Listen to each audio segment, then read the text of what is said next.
In H.G. Wells's novel, The War of the Worlds, Earth faced an attack from Martian invaders whose own world was in its death throes.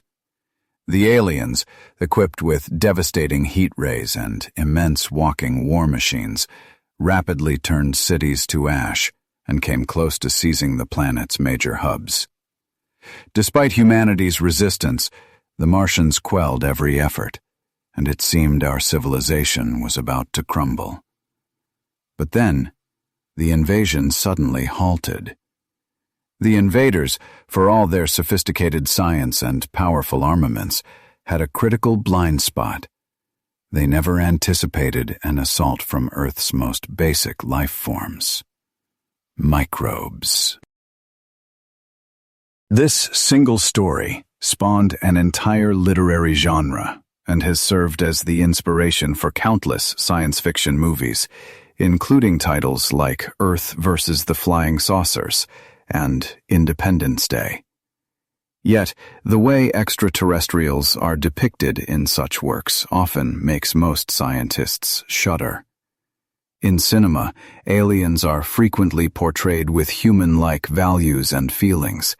Even with green skin and oversized heads, they still bear a certain resemblance to us. More often than not, they also happen to speak flawless English. However, as many scientists have noted, it is quite possible that you and I share more in common with a starfish or a sea cucumber than with a visitor from another world.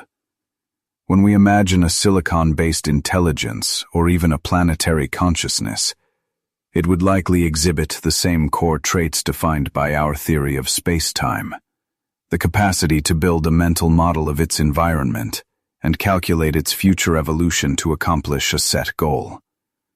While we can program robots to form emotional connections with people and work toward shared objectives, an alien mind might possess neither of these inclinations. It is highly probable that another civilization would operate on its own distinct set of values and pursue goals entirely different from our own, and we can only guess what those might be. Freeman Dyson, a physicist at Princeton's Institute for Advanced Study who consulted on the film 2001: A Space Odyssey, expressed his satisfaction not with the movie's special effects, but with its groundbreaking portrayal of extraterrestrial intelligence.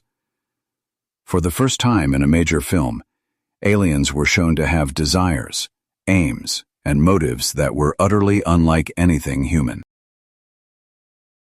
In this cinematic vision, the alien intelligence was not simply a person in a monstrous costume making a desperate attempt to seem menacing.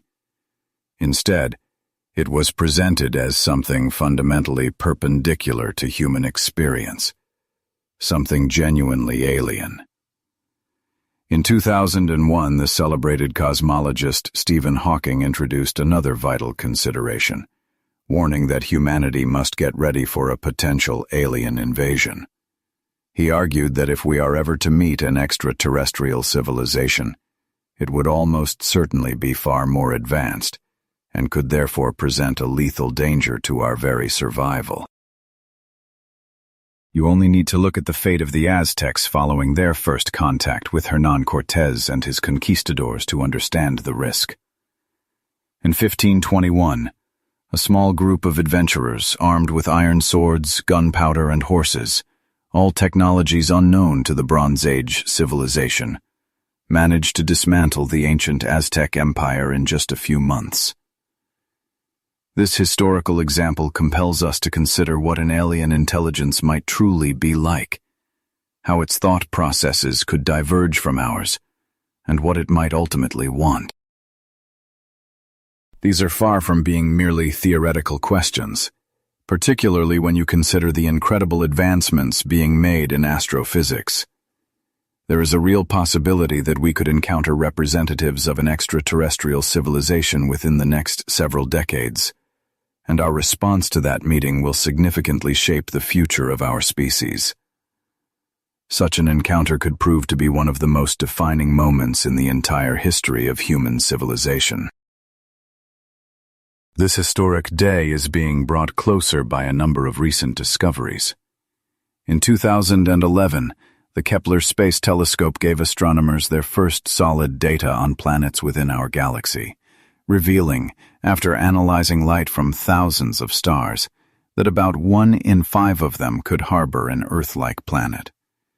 This led scientists to estimate that the Milky Way contains roughly 1 billion stars with planets similar to our own, giving us every reason to wonder if someone is looking back at us from afar. To date, telescopes on Earth have examined more than 1,000 exoplanets, and astronomers are adding new ones to the list every week. Most of these, unfortunately, are gas giants that are unlikely to support any life that resembles what we have on Earth. However, among them are a few super-Earths, which are rocky planets several times more massive than our world. Kepler alone has already pinpointed about 1,500 potential exoplanets in its search area, a number of which bear a striking similarity to Earth. These specific planets orbit their suns at a distance that could permit the existence of liquid oceans.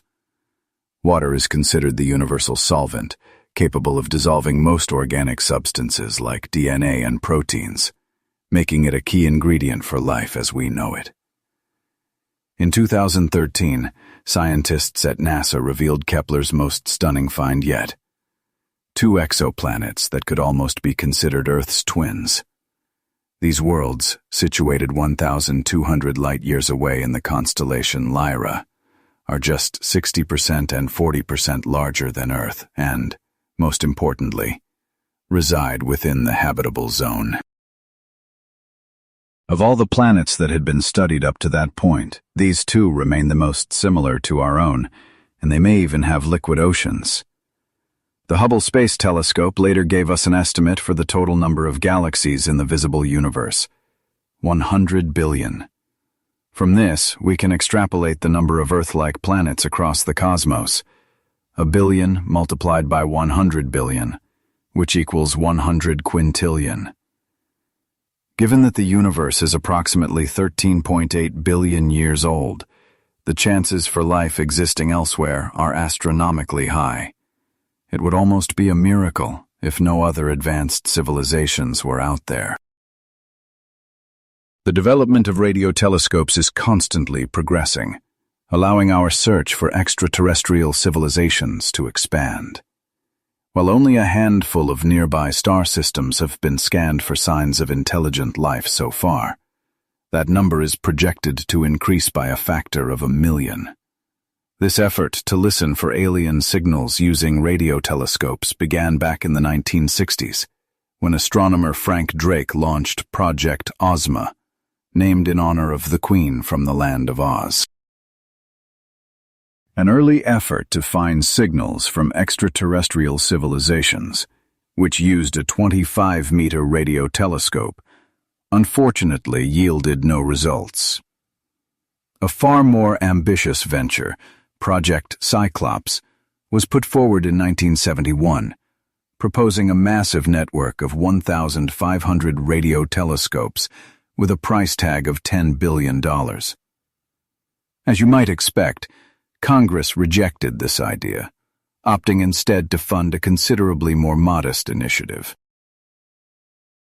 That more modest project involved sending a meticulously crafted and encoded message out into the cosmos. In 1974, this plan was realized when the Arecibo radio telescope in Puerto Rico beamed a 1,679-bit transmission toward the globular star cluster M13, located 25,000 light-years from Earth. This broadcast was humanity's very first cosmic calling card, carrying fundamental data about our species. To this day, we have received no reply, a silence that could be due to a lack of alien interest or simply the immutable speed of light. Considering the vast distance, an answer could not be expected for another 52,000 years. This long wait has fueled the debate among scientists, with some expressing serious reservations about so openly announcing our presence to the universe without first understanding the potential intentions of any beings who might be listening. These cautious researchers find themselves at odds with advocates of the METI project, which stands for Messaging to Extraterrestrial Intelligence, who argue for actively sending more signals. Proponents of METI contend that our planet already leaks a tremendous volume of radio and television waves into space, so a few more deliberate transmissions won't fundamentally change our detectability. Critics, however, maintain that we should not needlessly raise the probability of being discovered by a potentially hostile civilization. In 1995, astronomers pivoted to private funding, establishing the SETI Institute in Mountain View, California, to centralize this research. They launched Project Phoenix, a targeted survey of 1,000 nearby stars similar to our Sun. The project utilized equipment so sensitive it could pick up the radar emissions of an airport from 200 light-years away. Since its beginning, the SETI Institute has spent $5 million annually to scan over 1,000 stars. But so far, the search has come up empty. A different and highly innovative strategy was launched in 1999 by astronomers at the University of California, Berkeley, called the SETI at Home project. This initiative invites millions of amateur astronomers and PC owners from all over the world to join the historic search. Your own computer can contribute. While you are asleep, its screensaver can be set to analyze data streamed from the Arecibo telescope. To date, 5.2 million people across 234 countries have become part of this collective effort. Perhaps these participants are driven by the dream of becoming the first person in history to make contact, their name immortalized like that of Columbus. During a conversation I had with Dan Wertheimer, who was the director of SETI at Home, he let me in on a secret. They sometimes introduce fake signals from non-existent alien civilizations into the data to test the system's accuracy. If no one reports these planted signals, they know something is amiss with the software. So he advised that if you ever think you've received an alien message, you shouldn't immediately phone the president. It just might be a drill. One of Wertheimer's colleagues has devoted his entire career to the search for intelligent life, foregoing a traditional path as a respected professor lecturing graduate students, to instead listen intently to the radio whispers of the cosmos. When I asked if his peers still mock him for his choice, he said they no longer do. He explained that recent astronomical discoveries have significantly shifted professional and public opinion, making the search far more respectable. In fact, he is so confident that he boldly predicts contact will happen in the very near future, stating that a new antenna array currently under construction will detect a signal by the year 2025. What fuels such certainty is the recent explosive growth in radio telescope technology, specifically the Allen Telescope Array. Though the U.S. government isn't funding the project, the SETI Institute secured over $30 million from Microsoft co-founder Paul Allen to begin its construction in Hat Creek, California. The array currently scans the heavens with 42 radio telescopes, with a final goal of expanding to 350. Wertheimer did confide in me that the one thing that still slightly irritates him is the common confusion between the SETI project and the practice of UFO hunting. He was quick to emphasize that his work is built on the hard science of physics and astronomy and employs cutting-edge technology. In contrast, he described ufology as a field that constructs its theories on uncorroborated rumors and anecdotal evidence that is impossible to either verify or scientifically reproduce. He humorously challenges anyone who claims to have been abducted by aliens to bring back a souvenir as proof. Anything, even just a pen or a paperclip. His motto is, "Never leave a flying saucer empty-handed." On a more serious note, he stated his firm belief that there is no credible evidence our planet has ever been visited. And when I asked if the government might be covering something up, he scoffed at the idea. He quipped that if such a momentous event had occurred, the government couldn't possibly keep it a secret. After all, he pointed out, it's the same government that runs our postal service.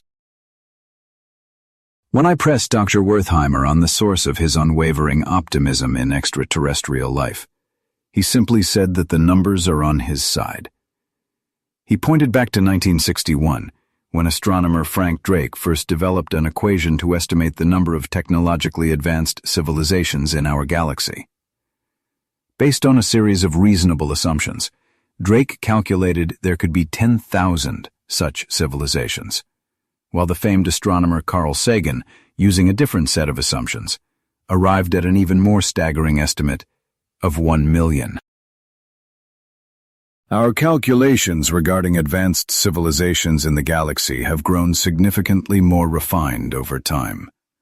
We've discovered that the typical number of planets orbiting a star is much higher than what Drake initially proposed, and the quantity of worlds similar to our own is also larger. The persistent challenge, however, is that even with a precise count of Earth-like planets, we have no way of knowing on how many of them intelligent life actually emerges.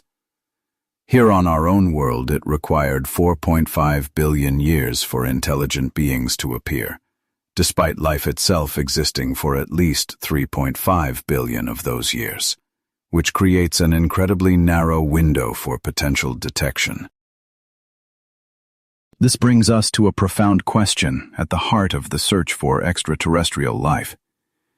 If intelligent beings like us can arise on Earth-like planets, and considering the sheer number of stars in our galaxy suggests the potential for countless alien civilizations, why have they not made their presence known on Earth? This conundrum is famously known as the Fermi Paradox, named for the Nobel laureate Enrico Fermi, who played a role in developing the atomic bomb. Numerous theories attempt to resolve this seeming contradiction, each offering a different perspective on our apparent cosmic isolation. One straightforward explanation for this paradox is that the distances separating the stars are simply too immense for practical visitation. To reach even the closest stars to our solar system, our most advanced chemical rockets would need a journey of approximately 70,000 years. While it's conceivable that a civilization millions of years more advanced than ours has surmounted this obstacle, there is another, more humbling possibility to consider. It might not be a matter of technology, but a matter of relevance. To grasp this concept, imagine you are strolling down a path in the forest and you come across an anthill. Would you tap on it and declare your presence, offering the ants trinkets and nuclear power, and then demand to be taken to their leader? It's highly unlikely. Now, picture construction workers building an 8-lane superhighway right beside that same anthill. Would the ants ever be capable of understanding the workers' conversations, let alone comprehending the very concept of the highway? It's conceivable that to a vastly superior intelligence, our civilization is so primitive that we don't even appear on their radar. If the moment of contact does eventually arrive, it will undoubtedly represent a pivotal turning point in the chronicle of human existence. This prospect immediately raises a critical question. What would we even want from such an encounter? Science fiction narratives often depict aliens with hostile intentions, seeking to consume us, conquer our world, or strip our planet of its resources. Yet these dramatic scenarios are probably far from the truth. the reality of first contact will likely be far more subtle. Our initial interaction with an alien civilization will almost certainly not involve a flying saucer dramatically landing on the White House lawn. A much more plausible scenario is an announcement from a scientist working on a project like the Search for Extraterrestrial Intelligence, or SETI. They would report that a computer has deciphered an intelligent pattern within a signal, perhaps received by a radio telescope like the one in Arecibo, Puerto Rico. This means our first encounter would be a completely one-sided affair. We might successfully intercept some form of intelligent transmission, but the logistics of sending a reply and waiting for a subsequent response could span decades or even centuries due to the vast distances involved. Although we could gain invaluable information about this alien culture, it's probable that the bulk of their transmissions would consist of everyday content like entertainment and social chatter, rather than purely scientific data. This reality led me to ask Dr. Shostak a crucial question about the protocol for such a discovery. Considering the potential for mass panic, religious hysteria, and widespread chaos, I asked him directly, "When the first contact happens, will you keep it a secret?" I was somewhat taken aback when he stated, with no hesitation, that they would do the opposite and broadcast the news immediately. This then leads to the next set of profound questions. What would these aliens look like? And more importantly, how would their minds operate? To even begin to contemplate an alien consciousness, it's helpful to first examine a non-human intelligence that is already familiar to us: the consciousness of animals. We share our planet with countless animal species, yet we have remarkably little insight into what transpires within their minds. Exploring the nature of animal thought could serve as a vital stepping stone toward comprehending a truly alien intellect.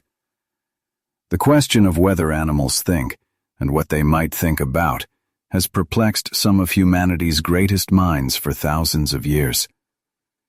Thinkers from ancient Greece like Plutarch and Pliny wrestled with this puzzle, and despite centuries of philosophical debate, it remains fundamentally unresolved. Consider this classic example. A dog is running along a road searching for its owner and arrives at a fork with 3 possible paths. It first investigates the path to the left, sniffs around and returns, knowing its owner didn't go that way. Next, it tries the path to the right, sniffs again, and concludes its owner isn't there either. At this point, the dog confidently proceeds down the middle path without any further sniffing. The French philosopher Michel de Montaigne argued that this behavior demonstrates abstract reasoning, as the dog seemingly deduced that the last remaining option had to be the correct one. The opposing viewpoint, of course, is that what we perceive as abstract thinking may just be a superficial resemblance to our own rational processes. We might simply be projecting complex human logic onto instinctual behavior. Centuries later, this very topic sparked another famous intellectual exchange, this time between John Locke and George Berkeley. Locke stated definitively that animals are incapable of abstract thought. To this, Bishop Berkeley cleverly replied that if an inability to think abstractly is the defining characteristic of an animal, then he feared a great many individuals who pass for men would have to be reclassified among them. For centuries, thinkers have approached this question by trying to understand a dog's mind through the lens of human awareness. This common mistake, known as anthropomorphism, presumes that animals share our thought processes and behaviors. A more insightful approach, however, might be to consider the issue from a dog's point of view, a perspective that could be fundamentally foreign to us. I personally see animal consciousness as existing on a spectrum, where their models of the world are likely constructed from entirely different parameters than our own. Psychologists, as Dr. David Edgeman explains, refer to this concept as Umwelt, an organism's unique perceived reality. For instance, in the sightless and soundless world of a tick, the only significant signals are temperature and the scent of butyric acid. A black beetle's experience is defined by electrical fields, while a bat navigates its environment through echolocation waves. Each creature is enclosed within its own Umwelt, which, for all intents and purposes, is its entire objective world. Imagine the world from a dog's perspective, where the brain is constantly processing a whirlwind of smells that lead it to food or a mate. From this olfactory data, the dog constructs a mental map of its surroundings, a chart of scents completely unlike the visual one you and I create. If you were to visualize the dog's Penfield homunculus, a map of its sensory cortex, you would see that an enormous portion is devoted to the nose, not the fingers as in humans. This sensory map varies dramatically between species, and it would likely appear even more alien in a non-terrestrial being. We frequently fall into the trap of assigning human emotions to our pets, forgetting that their perception of the world is entirely different. For example, when your dog follows you with perfect obedience, you might assume it's a sign of love and respect. However, given that dogs descend from gray wolves, pack animals with a strict hierarchy, it's far more likely your dog sees you as the alpha leader. This social dynamic probably explains why a puppy, whose brain imprints on your presence, is so much more trainable than an adult dog. This misinterpretation extends to other animals as well. Imagine a cat entering an unfamiliar room and immediately scratching a new carpet. You might assume it's acting out of anger or nervousness, wondering what caused its distress. The far more probable explanation, however, is that the cat is simply marking its territory. It isn't upset at all. It's posting a clear warning to other felines to stay away because this space now belongs to it. Consider the act of a cat purring and rubbing against your legs. You probably perceive this as a display of warmth and gratitude. The reality, however, is that the cat is marking you with its scent hormones, designating you as its personal property in a message to other felines. From its perspective, you may simply be a reliable servant whose job is to provide food. As the philosopher Michel de Montaigne famously questioned in the 10th century, "When I play with my cat, who knows if she is not making a pastime of me rather than I of her?" If you find your cat sometimes seeks solitude, it isn't necessarily a sign of coldness or displeasure. This behavior traces back to its ancestor, the wild cat, which was a solitary hunter, unlike the pack-dwelling wolf. Because of this evolutionary path, cats simply don't have the ingrained need to fawn over an alpha leader in the same way that dogs do. The sheer number of television shows dedicated to animal whisperers probably reflects how difficult we find it to understand animal consciousness and intentions. Take the bat, for example, whose mind is fundamentally different from both a human's and a dog's because its world is dominated by sound. Being nearly blind, bats navigate by emitting high-pitched squeaks and interpreting the returning echoes, a method called echolocation that lets them visualize insects, obstacles, and each other. A map of a bat's sensory cortex would look completely bizarre to us. The consciousness of a dolphin is also profoundly different from yours, built upon a sophisticated form of echolocation. For a time, scientists assumed dolphins were less intelligent because their frontal cortex is smaller than a human's. However, this view overlooks the fact that dolphins compensate with a much greater total brain mass. In fact, if you could unfold a dolphin's neocortex, it would cover an area equivalent to 6 magazine pages, compared to just 4 for a human. Furthermore, a dolphin's brain features highly developed occipital and temporal lobes, which are dedicated to analyzing echolocation signals.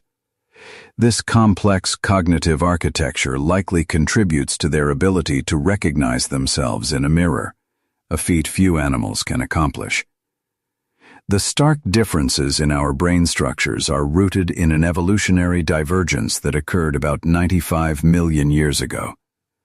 As a result of this separate path, dolphins have no need for a sense of smell, and their olfactory bulb actually disappears soon after birth. Roughly 30 million years ago, the dolphin brain experienced an explosive expansion in size, which coincided with the mastery of using echolocation to find food. Similar to the bat's experience, their world is a rich tapestry of swirling echoes and subtle vibrations. Unlike humans, dolphins also possess an additional structure in their limbic system, known as the paralimbic lobe, which serves as a highly specialized acoustic sensor. To investigate the complexity of dolphin communication, scientists have used computers to analyze recordings of their whistles and clicks. There's a well-established way to tell if a sequence of sounds might be an intelligent language, based on information theory. In any English text, for example, the letter E is the most common, and the frequency of all other letters follows a predictable pattern. When we apply this same statistical analysis to dolphin vocalizations, we find precisely the same kinds of non-random patterns, suggesting a genuine language. Interestingly, as you apply this same analysis to other mammals, these complex linguistic patterns begin to fade. In creatures with less developed brains, the patterns disappear entirely, and their vocalizations appear almost random. This serves as a useful framework because, to even begin contemplating the nature of an alien consciousness, we must first look to the fundamental driving forces, like reproductive strategies, that have shaped all intelligence on our own planet. One primary reproductive approach, which is favored by mammals, involves giving birth to a very small number of offspring and then investing heavily in nurturing each one until it reaches maturity. This method carries significant risk, as so few individuals are produced in any given generation. Yet this dedication to raising young is often considered a hallmark of intelligence and long-term planning.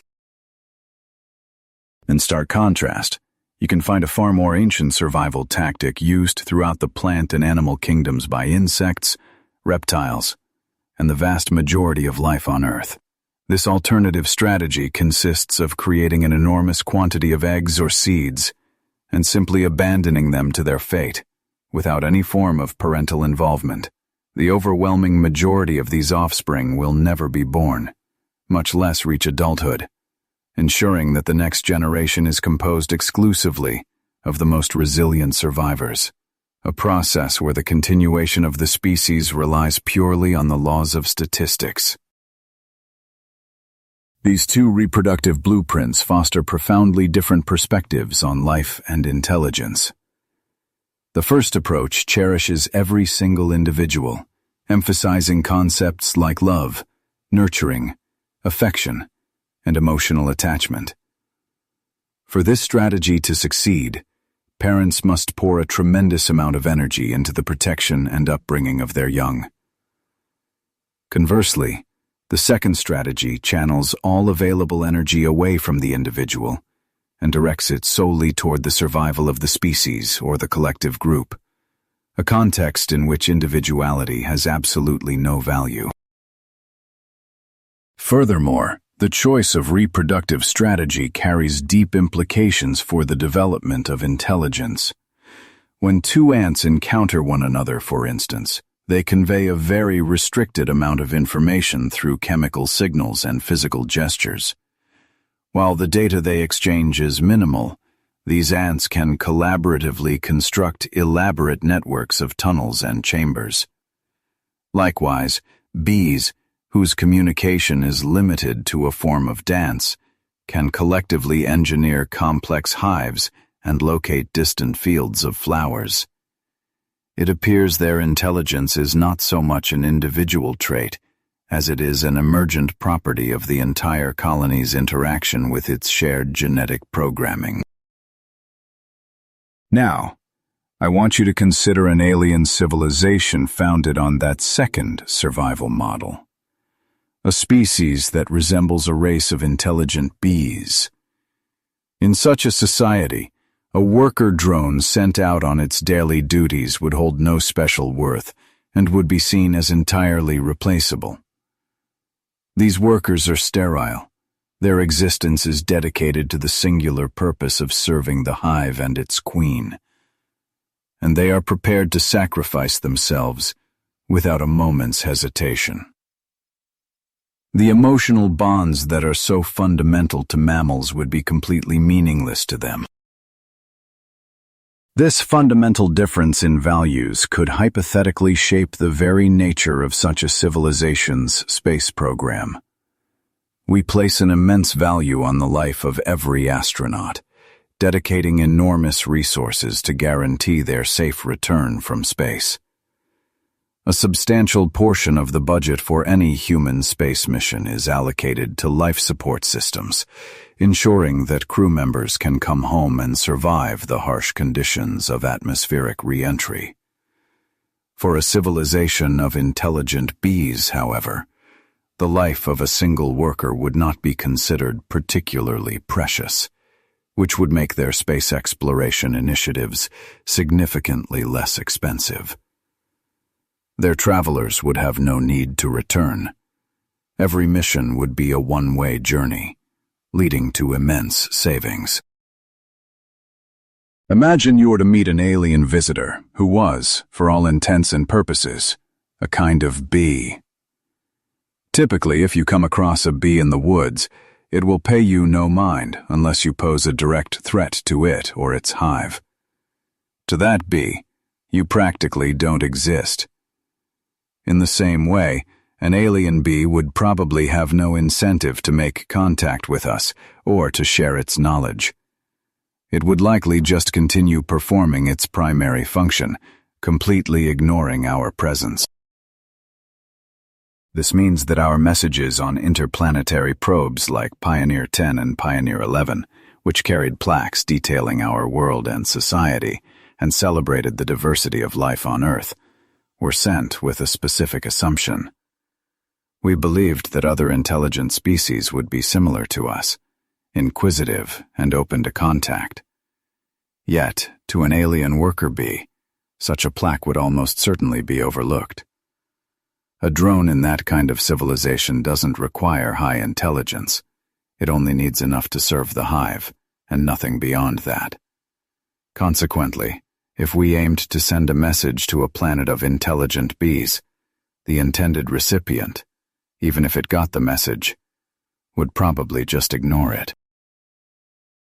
Even if we could somehow initiate contact with such a species, communicating with it would present extraordinary difficulties. When we speak to one another, we segment our thoughts into sentences and arrange them with a clear structure, a subject and an action, to create a coherent story. More often than not, this story is about ourselves. The vast majority of our sentences take the form of, "I did this" or "they did that." Our literature and daily conversations are predominantly built around a plot, frequently tied to our own experiences or the adventures of people we admire, showing that our main method for conveying information is through a personal lens. However, a civilization built upon a race of intelligent bees would likely have zero interest in personal narratives or individual experiences. Their communication might entirely lack personal messages, consisting only of facts and vital information essential for the hive's survival. They would likely have no place for the trivial personal details or gossip that we often use to elevate an individual's social standing. In fact, our style of conversation, with its emphasis on personal impressions and opinions, might even strike them as repulsive, because it inflates the importance of the individual, placing personal interests above the needs of the collective. Moreover, a worker bee's perception of time might be completely alien to our own. Because their lives are brief and not highly valued, they might only engage in short-term, narrowly defined projects. We humans live for a much longer time, and a fundamental temporal motivation drives our actions as well. We tend to select projects and pursuits whose outcomes we can reasonably hope to witness within our own lifetimes. We subconsciously pace our work, our relationships, and even our ambitions with a constant awareness of our own mortality. The major stages of your life, from being single to getting married, raising a family, and eventually retiring, are all implicitly guided by the understanding that your time is finite. Consider for a moment beings who live for millennia, or are perhaps even immortal. Their values, aspirations, and life's work would be profoundly different from our own. They could embark on endeavors that take dozens of human lifetimes to complete, making projects that seem like pure fantasy to us a tangible reality for them. We often dismiss interstellar travel as science fiction, largely because a trip to the nearest stars with conventional rockets would require around 70,000 years. For you and me, this duration is incomprehensible, extending far beyond any single person's existence. Yet, for a civilization of long-lived or immortal beings, such a voyage could be entirely practical, perhaps even commonplace. The way we perceive time and our own mortality fundamentally defines our ambitions and our willingness to venture into the cosmos. Whereas a civilization free from such limitations would likely view the universe from a completely different vantage point. While 70,000 years seems like an unacceptable, almost unimaginable length of time to us, it might be trivial for an alien species. It's possible they possess abilities like hibernation, can drastically slow their metabolism, or are simply blessed with indefinite lifespans. The initial translations of any extraterrestrial message we receive will almost certainly offer us profound clues about the culture and nature of its senders. For instance, there is a strong probability that any intelligent species we encounter will have evolved from predators and still carry some of those ancestral traits. On our own planet, predators tend to display higher intelligence than their prey. Hunters such as tigers, lions, and even domestic cats and dogs employ intellect to track, ambush, and conceal themselves, all actions that demand cognitive skill. In contrast, prey animals like rabbits, whose eyes are set on the sides of their heads for a wider view, are largely limited to the instinct of flight. This is the origin of familiar expressions that contrast the cleverness of a fox with the simple-mindedness of a rabbit.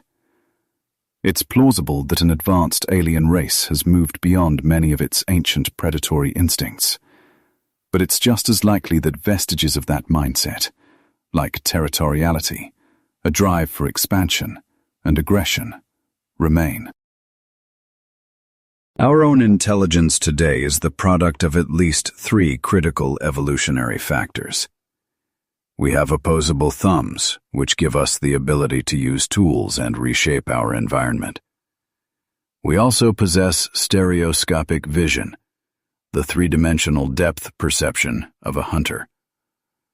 Finally, we have language, the tool that allows us to accumulate and transmit knowledge, culture, and wisdom across generations, When you look at the animal kingdom on Earth, you'll find that very few species possess this combination of traits required for the development of advanced intelligence. It's true that other species on our world lack these key attributes. Dogs and cats, for example, cannot manipulate objects with precision and do not have a complex language. Octopuses possess highly dexterous tentacles but have poor eyesight and lack a sophisticated means of communication. Of course, alien life could present variations. Instead of opposable thumbs, they might have appendages capable of crafting and using tools to alter their world. Rather than 2 eyes, they could have many, like insects, or even sensory organs that perceive sound or ultraviolet light instead of the visible spectrum. However, the stereoscopic vision of a predator would likely be a common feature, as hunters typically need to outsmart their prey. Communication is the one non-negotiable requirement. Instead of a language based on sound, they might communicate through other forms of vibration or different means entirely. The only absolute necessity is that they must have a method for exchanging complex information, which would eventually lead to the creation of a culture that can be preserved and built upon over countless generations. Beyond this fundamental need, the possibilities for their biology and society are virtually limitless. Another crucial point to consider is that the consciousness of an extraterrestrial civilization would be profoundly shaped by its native environment. Astronomers now understand that the most abundant potential habitats for life in the universe are not Earth-like planets basking in the light of a star. Instead, they are more likely to be the icy moons orbiting gas giants like Jupiter, separated from their parent star by billions of kilometers. Scientists are increasingly confident that a liquid ocean exists beneath the frozen crust of Europa, one of Jupiter's moons. This ocean is kept from freezing by powerful tidal forces. As Europa orbits Jupiter, the gas giant's immense gravitational pull constantly compresses and stretches the moon. This action generates intense friction deep within its core, producing heat, fueling volcanoes, and creating hot underwater vents that melt the ice from below, sustaining a vast, liquid sea. Scientists estimate that Europa's oceans are incredibly deep, containing a volume of water many times greater than all of Earth's oceans combined. Given that gas giants are found around roughly half of all stars, and that these systems outnumber Earth-like planets by about 100 to 1, it stands to reason that the most prevalent form of life in the cosmos could be native to icy moons like Europa. Consequently, the first alien civilization we encounter may very well have an aquatic origin. However, it is also probable that at some stage in their history, they emerged from their subterranean ocean to live on the icy surface of their world. There are several compelling reasons for this. First, a species that remains permanently underwater would have an extremely limited conception of the universe, likely believing their ocean was all that existed, and would therefore never develop astronomy or a space program. Second, because water conducts electricity, such a species would never invent radio or television. To become technologically advanced, a civilization must master electronics, a feat that is impossible to achieve in an oceanic environment. It seems likely, then, that just as our ancestors did, they would have had to find a way to leave the water and thrive on land. But what would happen if such a civilization reached a cosmic scale and developed the means to travel to Earth? Would they still be a society of biological beings? Or would they have transitioned into a post-biological phase of existence? Dr. Paul Davies of Arizona State University is a scientist who has dedicated a great deal of thought to precisely these kinds of questions. To truly grasp what a civilization thousands or even millions of years more advanced than our own might be like, you have to stretch the boundaries of your current understanding. Dr. Davies has written about this, and his conclusion is staggering. He finds it almost inevitable that biological intelligence is just a temporary, fleeting stage in the universe's evolutionary path. He believes that if we ever make contact with extraterrestrials, they will almost certainly be post-biological. Imagine a civilization that has evolved for millennia beyond our current state. They might have shed their biological forms long ago, creating the ultimate computational machine, an entire planet enveloped in a network of computers.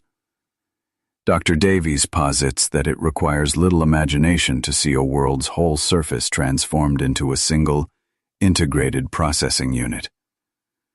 Within this system, alien consciousness could lose its sense of individual self, merging into a global, collective web of minds that spans the planet.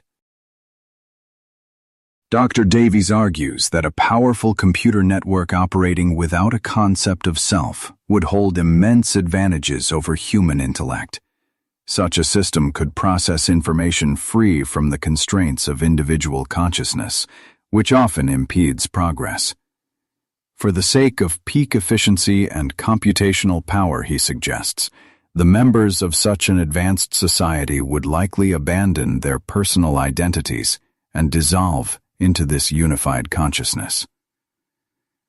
You can actually find a compelling artistic exploration of these very ideas in Arthur C. Clarke's novel, Childhood's End. Of course, Dr. Davies acknowledges that critics might find this idea deeply unsettling, as the notion of sacrificing individuality and creativity for a collective hive seems utterly alien to us. He stresses that while this isn't an unavoidable destiny, it does represent the most efficient evolutionary route for a civilization. On that note, he proposed a hypothesis that he himself finds disturbing. When I asked him why these hyper-advanced beings don't visit us, his answer was peculiar. Any civilization that advanced would have undoubtedly developed virtual realities far more captivating than our own physical world. He points out that our current virtual reality is a crude toy compared to what a society thousands of years ahead of us could create. This implies that their most brilliant minds might prefer to inhabit these virtual spaces, living out imaginary lives across countless simulated worlds. While he admits this is a disconcerting thought, it's a possibility you shouldn't ignore as our own virtual technologies become more sophisticated. This is a stark contrast to a film like The Matrix, where machines subjugate humanity in pods, using them as an energy source, a premise that makes little scientific sense as a single power plant generates far more energy than millions of human bodies. It seems the machine overlords in The Matrix missed this simple fact, but we can hope real aliens would be smarter. Another common hypothesis suggests aliens might want to plunder Earth for its resources and valuable minerals. While there might be a sliver of truth to this, colonizing an inhabited planet would be incredibly impractical for a sufficiently advanced civilization, when much simpler alternatives exist. So, if they don't want to enslave us or steal our resources, what threat could they possibly pose to you? Picture a deer living in a forest. Who should it fear more, the hunter with a rifle, or the construction foreman building a highway? The hunter is a direct threat to a few individuals, but the road builder is profoundly more dangerous because he doesn't even see the deer. He is simply carrying out his job, transforming the forest into a space for human use, and the deer's habitat is destroyed as a byproduct. With that analogy in mind, you can begin to see what a true alien encounter might look like. Hollywood films frequently make a critical error in this regard. Their aliens are typically only about a century ahead of us technologically. This allows us to fight them off by inventing some secret weapon or exploiting an obvious flaw, as seen in movies like Earth versus the Flying Saucers. However, Dr. Seth Shostak, the director of the Search for Extraterrestrial Intelligence, or SETI project, once told me that a conflict between humans and a genuinely advanced alien race would be like a fight between Bambi and Godzilla. It's entirely plausible that their weaponry is millions of years beyond our own. Perhaps you can draw a lesson from the barbarians who ultimately brought down the Roman Empire, the greatest military power of its time. The Romans were brilliant engineers, capable of building weapons that could obliterate entire barbarian villages, and they constructed vast road networks to supply their legions. In contrast, the barbarians were nomads who had only recently begun to settle and stood little chance against the organized Roman war machine. Yet, history tells a different story. The empire's expansion stretched its resources thin, leaving it with too many enemies to fight and too many treaties to manage, all on a struggling economy. Constantly short on soldiers, the empire began recruiting young barbarians into its ranks, even promoting them to positions of command. Inevitably, Rome's advanced military technology and tactics started to filter into barbarian hands. Over time, these groups mastered the very arts of war that had once been used to conquer them. Near its end, the empire, hobbled by internal corruption, famines, civil wars, and troop shortages, was confronted by barbarians who now knew how to defeat the Roman army. The sackings of Rome in 410 and 455 AD were merely the prelude to the empire's final collapse in 4176 AD. You can imagine a similar scenario playing out with aliens. Initially, humanity would be no match for an invasion force, but over time, as we studied their weaknesses, supply lines, command structures, and most importantly, their weapons, the balance could shift. To control the local populace, the invaders might have to rely on human collaborators, promoting them into their own command structure, and repeating history on a cosmic scale. Over time, advanced technologies would inevitably filter down to humanity, enabling a coalition of human forces to eventually stage a counteroffensive. Eastern military philosophy, particularly within Sun Tzu's classic text, The Art of War, outlines a strategy for defeating even the most formidable adversary.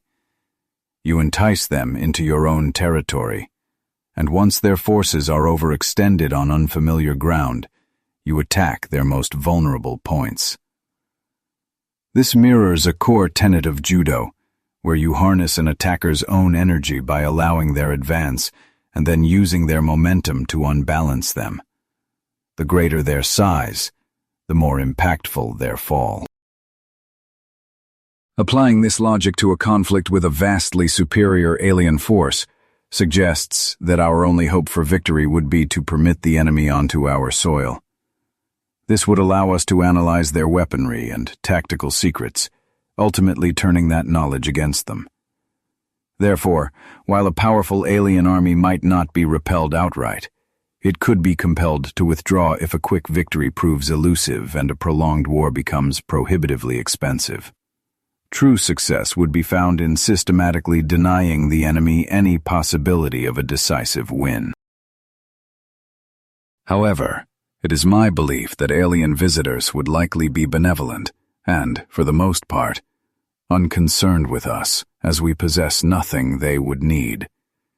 If they were to visit our world, their motivation would probably be rooted in scientific curiosity or simple reconnaissance. Given that curiosity has been a fundamental driver in our own journey toward intelligence, it is reasonable to assume that an advanced species would share this trait and thus have an interest in studying us. This desire to study us does not mean they would initiate direct contact, contrary to what Hollywood films often portray. For them, a face-to-face encounter would be unnecessarily hazardous and inefficient. Just as we deploy rovers to explore Mars, it is far more probable they would send organic or mechanical surrogates, avatars, to Earth. These avatars would be better suited to withstand the rigors of interstellar travel, allowing their creators to project their consciousness into them from the safety of their home world, possibly through a network of relay stations across space.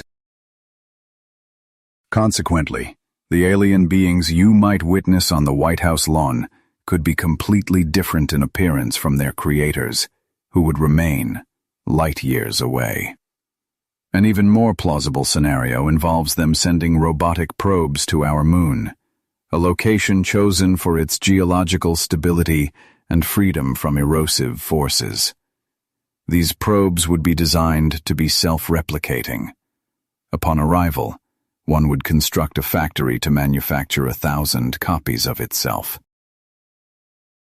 These automated self-replicating probes are named von Neumann probes, after the mathematician John von Neumann, who first established the theoretical framework for digital computers.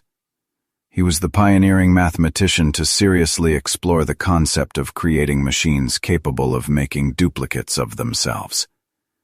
From the moon, this second generation of 1,000 probes would then journey to other star systems, where the process would repeat.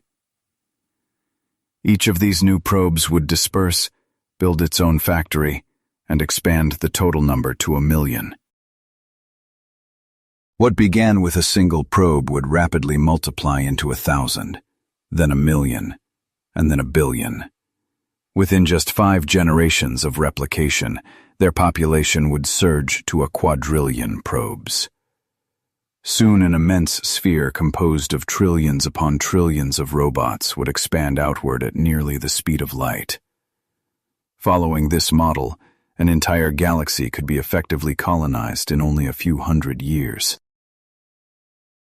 Dr. Davies champions the concept of searching for evidence of such self-replicating probes, advocating for a scan of the moon's surface for any radio emissions or radiation anomalies that might signal alien visits from millions of years ago. In an article co-authored with Dr. Robert Wagner, he called for a meticulous review of American satellite photographs, which offer a resolution as fine as 5 meters. The scientists contend that the potential for such a discovery, however slim, fully justifies the effort. While the probability of alien technologies leaving behind artifacts or altering the lunar landscape is exceedingly low, the moon remains a highly promising location for this search, simply because of its proximity to us. Furthermore, any technological traces left on the moon would be preserved for an extraordinary length of time. The absence of erosion means that alien footprints, or any other markers, could remain visible for billions of years, just as the footprints of American astronauts from the 1970s could theoretically last for eons. One significant challenge, as Davies once explained to me, is that a von Neumann probe could be incredibly small. Nanoprobes, built using molecular machines and micro-electromechanical systems, might be no larger than a loaf of bread, or possibly even smaller, making them extremely difficult to detect. If such a probe landed in your backyard, you might never even realize it was there. Nevertheless, this method of using an exponentially increasing number of self-replicating von Neumann probes stands as the most efficient strategy for colonizing the galaxy. This process, incidentally, is precisely how a virus infects your body. It begins with just a few viral particles, each of which commandeers a cell's reproductive mechanism, turning it into a factory for new viruses. In a mere 2 weeks, a single virus can multiply to infect trillions of cells, and you begin to sneeze. If this colonization scenario holds true, then the moon represents the most logical destination for an initial alien visit. This exact premise was the foundation for the film 2001, A Space Odyssey, which, even today, offers the most scientifically plausible depiction of an encounter with an extraterrestrial intelligence. In the movie, a probe was left on the moon millions of years ago, tasked with observing life's evolution on Earth and occasionally providing a nudge to push it forward. The information gathered by this probe was then relayed through an intermediary station in the Jupiter system, before finally reaching the homeworld of this ancient civilization. From the vantage point of such a highly advanced civilization, one capable of monitoring billions of star systems at once, it is clear that the choice of planetary systems to explore or colonize would be truly vast. We would simply be one of countless points of interest on an enormous cosmic map. With their vast capabilities, such beings could analyze data from innumerable systems to methodically identify which planets and moons are most suitable for resource extraction, potentially leaving Earth completely uninterested in their calculations. A moment that many experts had deemed impossible arrived in February of 2011, when an IBM computer named Watson defeated two human champions on the television quiz show Jeopardy!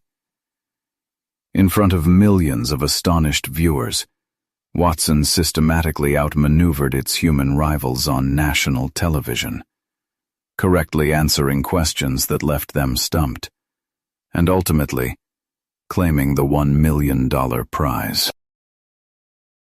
IBM had poured immense resources into creating a machine with truly colossal computational strength.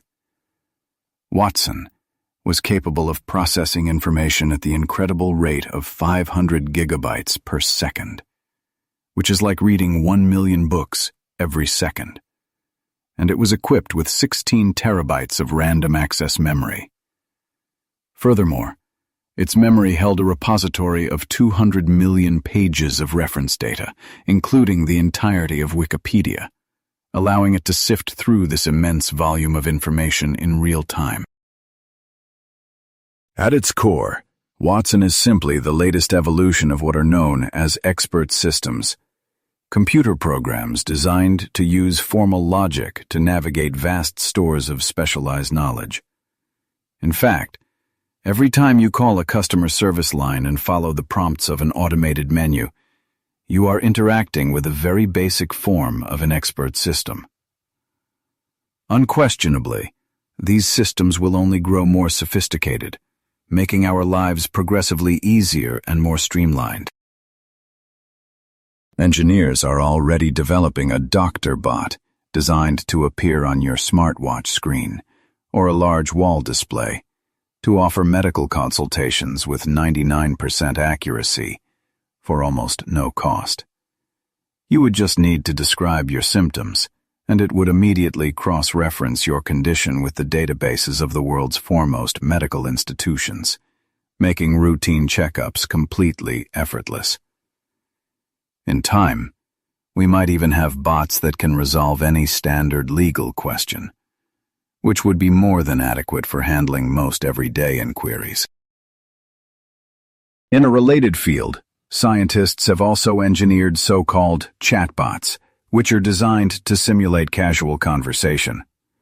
While an average person may know tens of thousands of words, and reading a newspaper requires a vocabulary of about 2,000, everyday speech often uses only a few hundred words. This reality allows robots to be programmed to hold conversations using this limited word count, so long as the dialogue stays within a few narrowly defined subjects. One of the media's favorite scare tactics is the narrative that the robots are coming. In the wake of Watson's victory, some commentators were quick to wring their hands, lamenting the supposed dawning of an era where machines would take control. Ken Jennings, one of the human contestants who lost to Watson, cleverly remarked to a journalist, "I, for one, welcome our new computer overlords." experts began to ask a serious question. If a machine like Watson could soundly defeat experienced quiz show veterans in direct competition, what hope could the rest of us possibly have? Jennings humorously noted that he and his fellow human competitor, Brad Rutter, were perhaps the very first knowledge industry professionals to be made obsolete by a new generation of thinking machines. However, what most commentators failed to acknowledge is that you cannot approach a computer to congratulate it on its win, pat it on the back, or buy it a celebratory drink, because it would have no comprehension of what any of that means. Watson doesn't even know that it won. When you strip away the sensationalism, Watson is fundamentally an extremely sophisticated calculator, one that can perform data searches and computations billions of times faster than the human mind. Yet it entirely lacks self-awareness and common sense. While Watson is an astonishing feat of computational power in the artificial intelligence field, performing calculations that would have seemed like magic to someone from the early 20th century, its existence doesn't signify a major leap forward in creating genuine consciousness. In fact, when it comes to the goal of building machines that can think for themselves, true automatons, free from any human operator with a joystick or remote, we have made very little progress. To this day, our robots still have no awareness that they are, in fact, robots. According to Moore's law, the principle that computing power has doubled every 2 years for the last half-century, some argue it is merely a matter of time until machines achieve a level of self-awareness that rivals our own. Nobody can say for certain when this might occur, but it is imperative that humanity prepares itself for the moment machine consciousness escapes the laboratory and enters our world. The way we choose to confront the emergence of machine consciousness could very well dictate the entire future of the human race. It is incredibly challenging to forecast the trajectory of artificial intelligence, especially since the field has already gone through 3 distinct cycles of hype and disillusionment. During the initial boom in the 1950s, it felt as though robotic maids and bartenders were just over the horizon. Researchers built machines that could play checkers, solve algebra problems, and even use manipulators to recognize and pick up blocks. At Stanford University, a robot named Shaky was developed, a computer on wheels with a camera that could autonomously navigate a room while avoiding obstacles, which prompted a flood of excited articles in scientific journals heralding the imminent arrival of robotic companions. Some of these forecasts were surprisingly cautious. For instance, a 1949 issue of Popular Mechanics predicted that computers of the 1949 issue of Popular Mechanics predicted that computers of the 1949 issue of Popular Mechanics predicted that computers of the 1949 issue of Popular Mechanics predicted that computers of the 1949 issue of Popular Mechanics predicted that computers of the 1949 issue of Popular Mechanics predicted that computers of the 1949 issue of Popular Mechanics predicted that computers of the 1949 issue of Popular Mechanics predicted that computers of the 1949 issue of Popular Mechanics predicted that computers of the 1949 issue of Popular Mechanics predicted that computers of the 1949 issue of Popular Mechanics predicted that computers of the 1949 issue of Popular Mechanics predicted that computers of the 1949 issue of Popular Mechanics predicted that computers of the 1949 issue of Popular Mechanics predicted that computers of the 1949 issue of Popular Mechanics predicted that computers of the 1949 issue of Popular Mechanics predicted that computers of the 1949 issue of Popular Mechanics predicted that computers of the 1949 issue of Popular Mechanics predicted that computers of the 1949 issue of Popular Mechanics predicted that computers of the 1949 issue of Popular Mechanics predicted that computers of the 1949 issue of Popular Mechanics predicted that computers of the 1949 issue of Popular Mechanics predicted that computers of the 1949 issue of Popular Mechanics predicted that computers of the 1949 issue of Popular Mechanics predicted that computers of the 1949 issue of Popular Mechanics predicted that computers of the 1949 issue of Popular Mechanics predicted that computers of the 1949 issue of Popular Mechanics predicted that computers of the 1949 issue of Popular Mechanics predicted that computers of the 1949 issue of Popular Mechanics predicted that computers of the 1949 issue of Popular Mechanics predicted that computers of the 1949 issue of Popular Mechanics predicted that computers of the 1949 issue of Popular Mechanics predicted that computers. One of the pioneers of artificial intelligence theory, Herbert Simon, boldly asserted that in just 20 years, machines would possess the capacity to perform any task a person could. This sentiment was echoed 2 years later by another of the field's founders, Dr. Marvin Minsky, who predicted that the challenge of developing artificial intelligence would essentially be resolved within a single generation. By the 1970s, however, this unbridled optimism had completely evaporated. It became clear that computers programmed to play checkers were incapable of doing anything else, and mechanical arms were limited to simply picking up bricks. Even the most sophisticated robots required hours to navigate across a room, and a robot named Shaky would become hopelessly lost in unfamiliar settings, all while scientists made zero headway in comprehending the nature of consciousness. A significant setback for artificial intelligence occurred in 1974, when both the US and British governments drastically cut funding for research in the field. A new gold rush for AI later began, spurred by Pentagon strategists who envisioned creating robotic soldiers for battlefield deployment. By 1985, funding for AI development soared to $1 billion annually, with hundreds of millions allocated to projects like smart trucks, autonomous vehicles meant to rescue prisoners of war and navigate back to safety.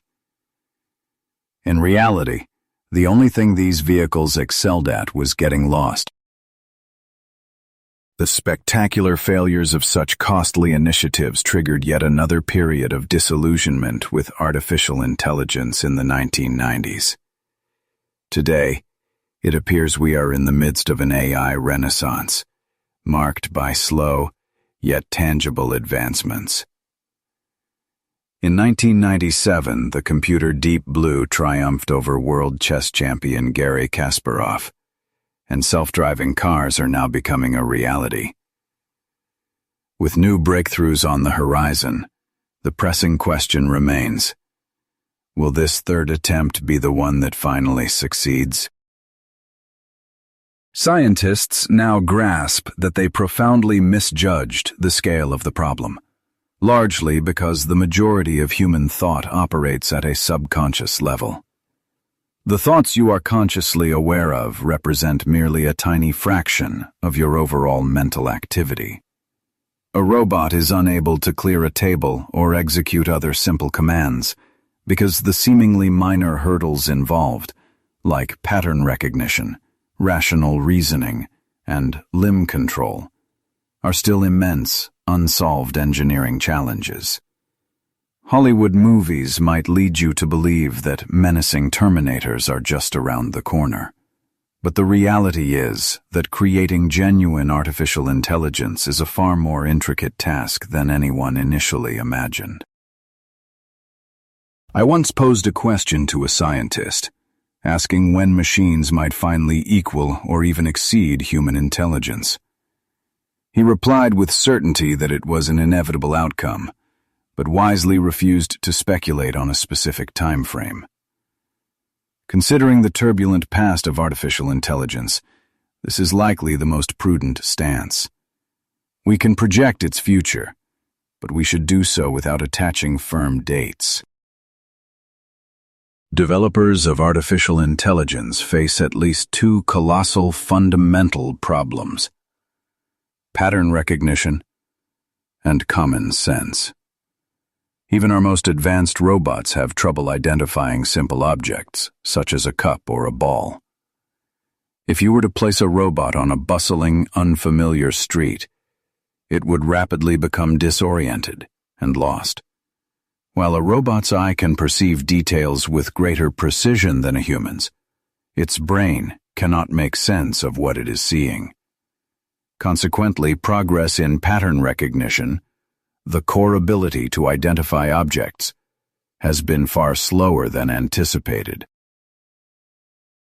When a robot scans a room, it must undertake trillions of calculations, deconstructing everything it sees into a vast collection of points, lines, circles, squares, and triangles, and then attempt to match these components against images stored in its memory. For this reason, a robot perceives a chair as a chaotic jumble of geometric shapes and struggles to grasp its essential nature as an object to sit on. Even if the robot manages to match an object to its database, a simple change like turning the chair, knocking it over, or viewing it from a different angle is often enough to cause complete confusion. The human brain, in contrast, handles these variables automatically, performing trillions of subconscious calculations that make the entire process feel effortless. Robots also stumble when it comes to common sense, as they lack a fundamental understanding of basic facts about the physical and biological world. No mathematical equation can verify self-evident truths like, unpleasant weather is bad, or a mother is invariably older than her daughter. While some headway has been made in translating such information into mathematical logic, the problem is that encoding the common sense of a typical 4-year-old child would demand hundreds of millions of lines of computer code. As Voltaire famously noted, common sense is not so common. One of the world's most sophisticated robots is Asimo, created by Honda in Japan, a company that produces 30% of all industrial robots. Asimo is about the size of a small child and can walk, run, climb stairs, converse in multiple languages, and, I should mention, dance significantly better than I can. I have interacted with Asimo on television several times and have always been impressed by its performance. However, I once had a chance to speak directly with Asimo's creators, and I asked them a crucial question. In terms of intelligence, how does this robot compare to, let's say, an animal? They confessed to me that Asimo's intelligence is roughly equivalent to that of a beetle. The walking and talking are primarily impressive displays for the media.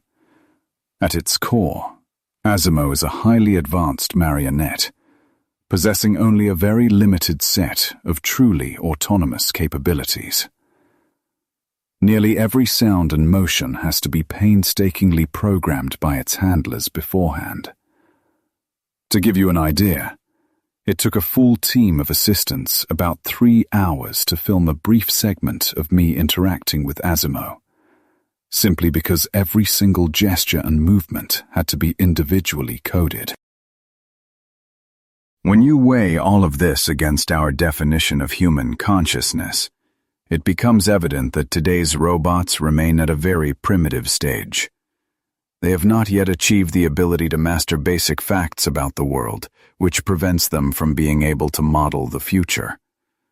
For instance, if you were to ask a robot to devise a plan for a bank robbery, you would be assuming it comprehends fundamental concepts about banks, such as where the money is located, the types of security systems in place, and how law enforcement and bystanders would likely react. While some aspects of intelligence can certainly be programmed, There are countless subtleties the human mind grasps intuitively that robots currently cannot comprehend. Robots only truly shine at forecasting the future within a very specific context, a domain with strictly defined rules, such as playing chess, simulating weather patterns, or calculating galactic collisions.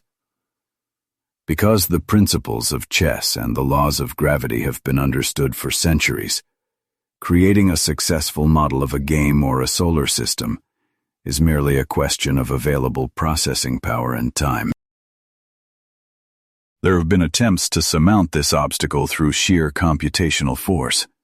One such effort was a program called PsyCore, which was conceived with the ambition of solving problems related to common sense. PsyCore contained millions of lines of computer code, embedding a vast repository of general information and knowledge intended to help it understand the world.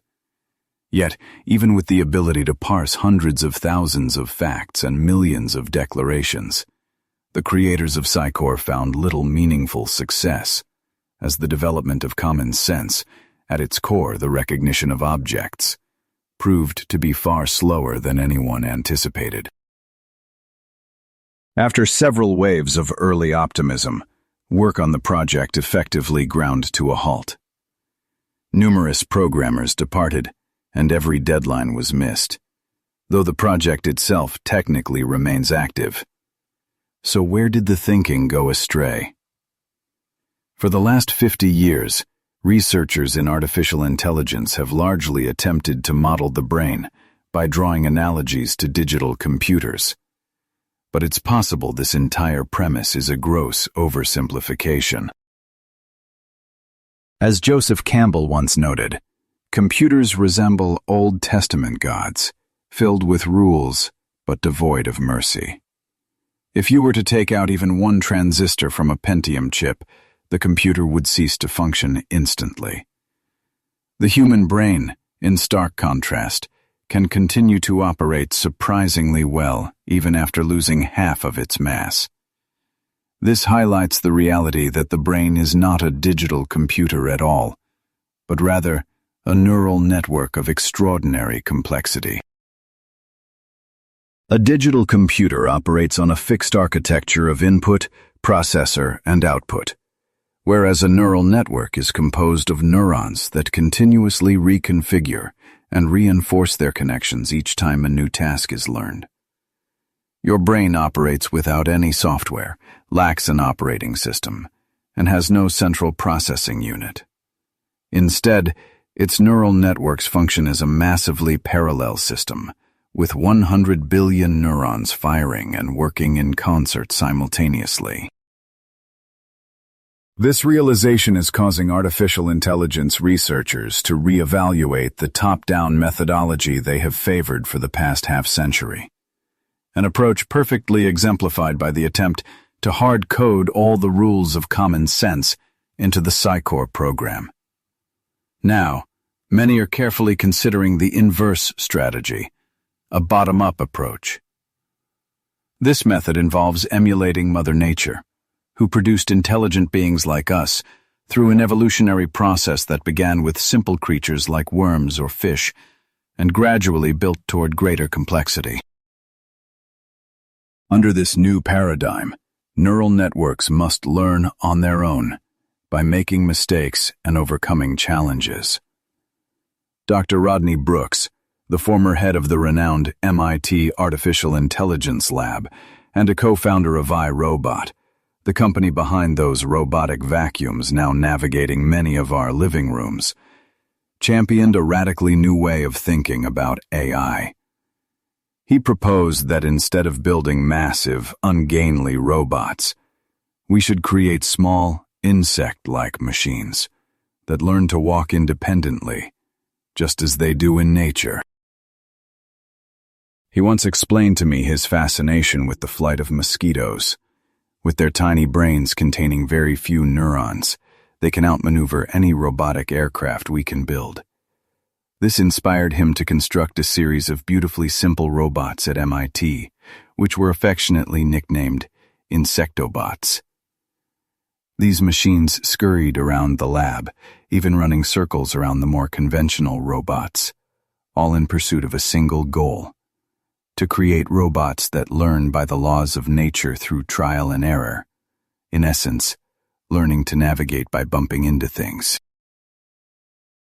At first, you might assume this kind of learning process would necessitate a highly sophisticated program. The great irony, however, is that neural networks require no programming in the traditional sense. A neural network's sole function is to persistently alter its own internal structure, rewiring its connections every time it arrives at a correct solution. Consequently, the focus shifts away from the code and onto the physical evolution of the network itself. Science fiction writers once envisioned that sophisticated humanoid robots would be exploring Mars, walking and talking just as we do, endowed with near-human intellect through ingenious programming. The reality has turned out to be the complete opposite. Robots are indeed traversing the Martian landscape today, but they are not programmed to walk and possess an intelligence more akin to that of a beetle. Despite this, they are perfectly adapted to their environment, operating with very few preloaded routines, and instead learning to adapt through trial and error based on their experiences. Perhaps the most straightforward way to grasp why we still lack truly autonomous robots is by assessing their level of consciousness, which can be categorized into 4 distinct tiers.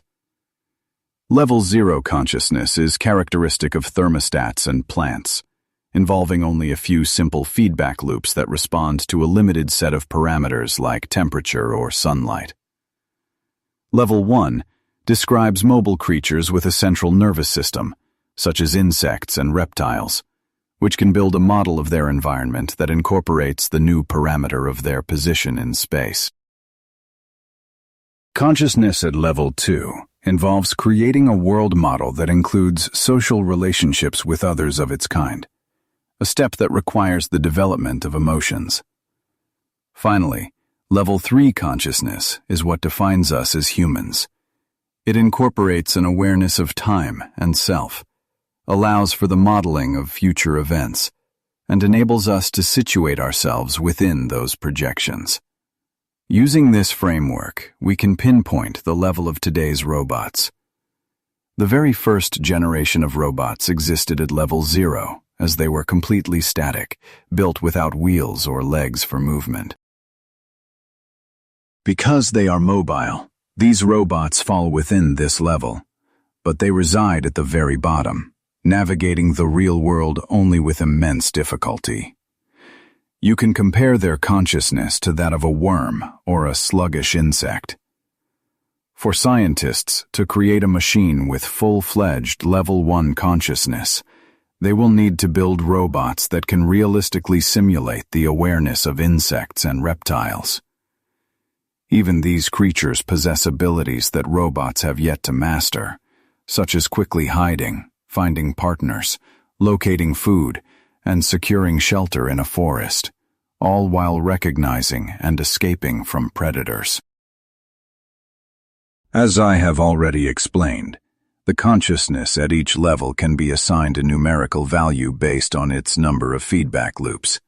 For instance, robots equipped with vision utilize several feedback loops, as their sensors register shadows, contours, curves, and 3-dimensional geometric forms.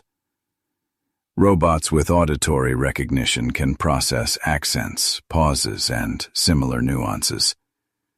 The sum of their feedback loops might reach about 10, whereas an insect surviving in the wild, finding mates, shelter, and so on, could operate with 50 or even more.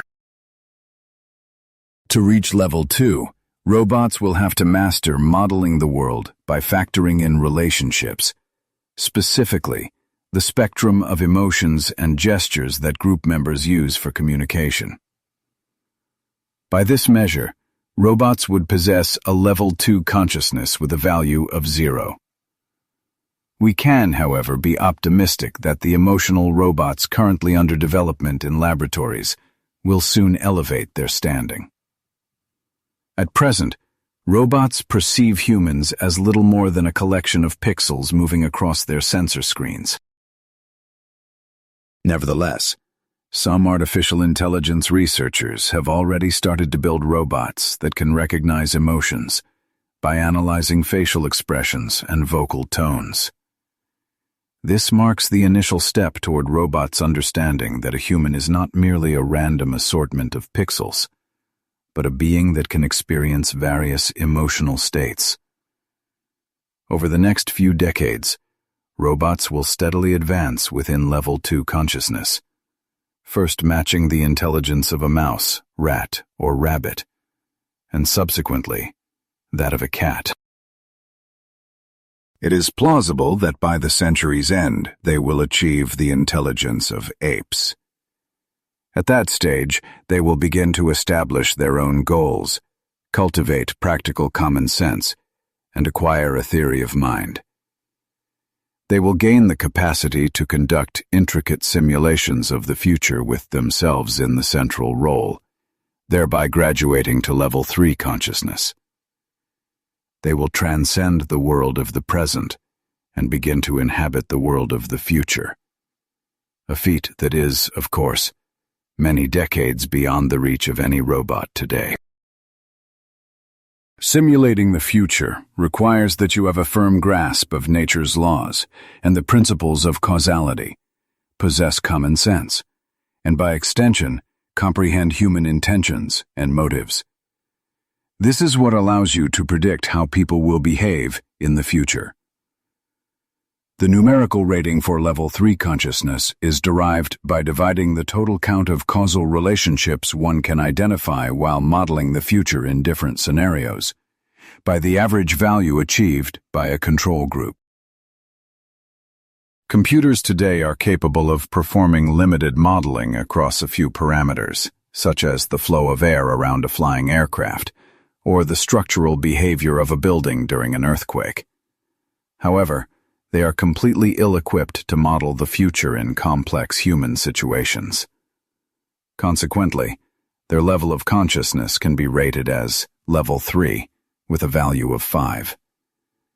It is clear that it will require several decades of intensive effort before we see a robot that can function normally within human society. When might robots finally be able to equal and then surpass human intelligence? Naturally, no one truly knows, but there are many forecasts.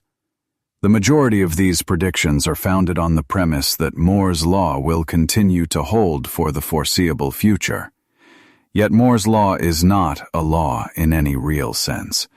What's more, it fundamentally violates a law of nature and stands in contradiction to quantum theory.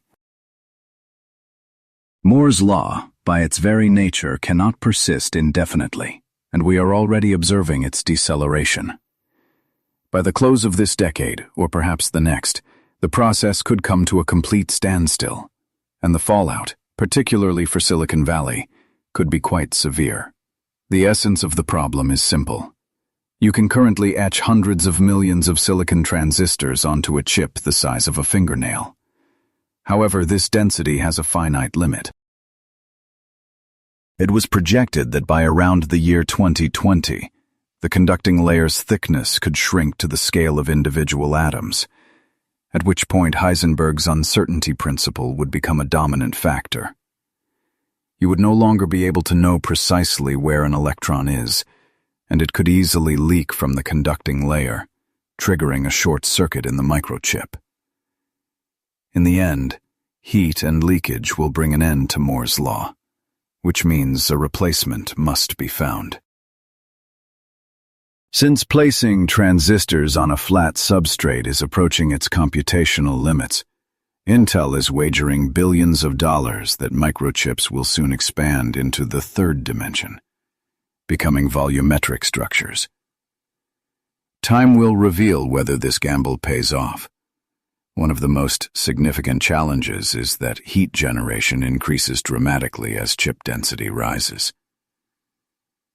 Microsoft is looking into other avenues, such as expanding the chip area to accommodate parallel data processing. One potential solution is to lay out chips horizontally in a line. A problem would then be broken into pieces, with each segment solved separately on a small chip before the information is reassembled. This is far from a simple fix. With this method, processing capabilities increase at a much slower rate than the exponential growth we came to expect from Moore's law. While such measures might prolong its life for a few more years, the end is inevitable. Quantum theory will ultimately prevail. This reality has prompted physicists to actively experiment with a wide array of alternatives intended to succeed silicon. These potential successors include quantum, molecular, optical, and nanocomputers, along with DNA computers and similar concepts. To date, however, not a single one of these technologies has been advanced to a point of practical implementation. Let's imagine for a moment a future where humanity shares the planet with extraordinarily complex robots, perhaps built on molecular transistors instead of silicon. This raises a crucial question. Do we actually want these robots to look like us? And if we do, just how close should that resemblance be? Japan, the global leader in creating robots styled after cute animals and children, has discovered that its designers deliberately avoid making their creations too human-like, as it tends to disturb people. This unsettling reaction is known as the uncanny valley, a phenomenon first analyzed by Dr. Masahiro Mori in Japan back in 1970. The core idea is that when you see a robot that is almost perfectly human, you experience a feeling of revulsion. Interestingly, Charles Darwin noted a similar effect in his 1839 book, The Voyage of the Beagle, and Sigmund Freud explored it in his essay, The Uncanny. Since its identification, the uncanny valley has been meticulously studied, not only by specialists in artificial intelligence, but also by animators, advertisers, and anyone whose work involves creating human-like images. For instance, in a review of the film The Polar Express, a CNN journalist remarked that the movie's human characters were profoundly creepy, sending shivers down the spine. The verdict was that the film is, at best, unsettling, and at its worst, it induces a mild sense of horror. According to Dr. Mori's research, the more a robot resembles a person, the more empathy we tend to feel for it. But this connection only grows up to a certain point.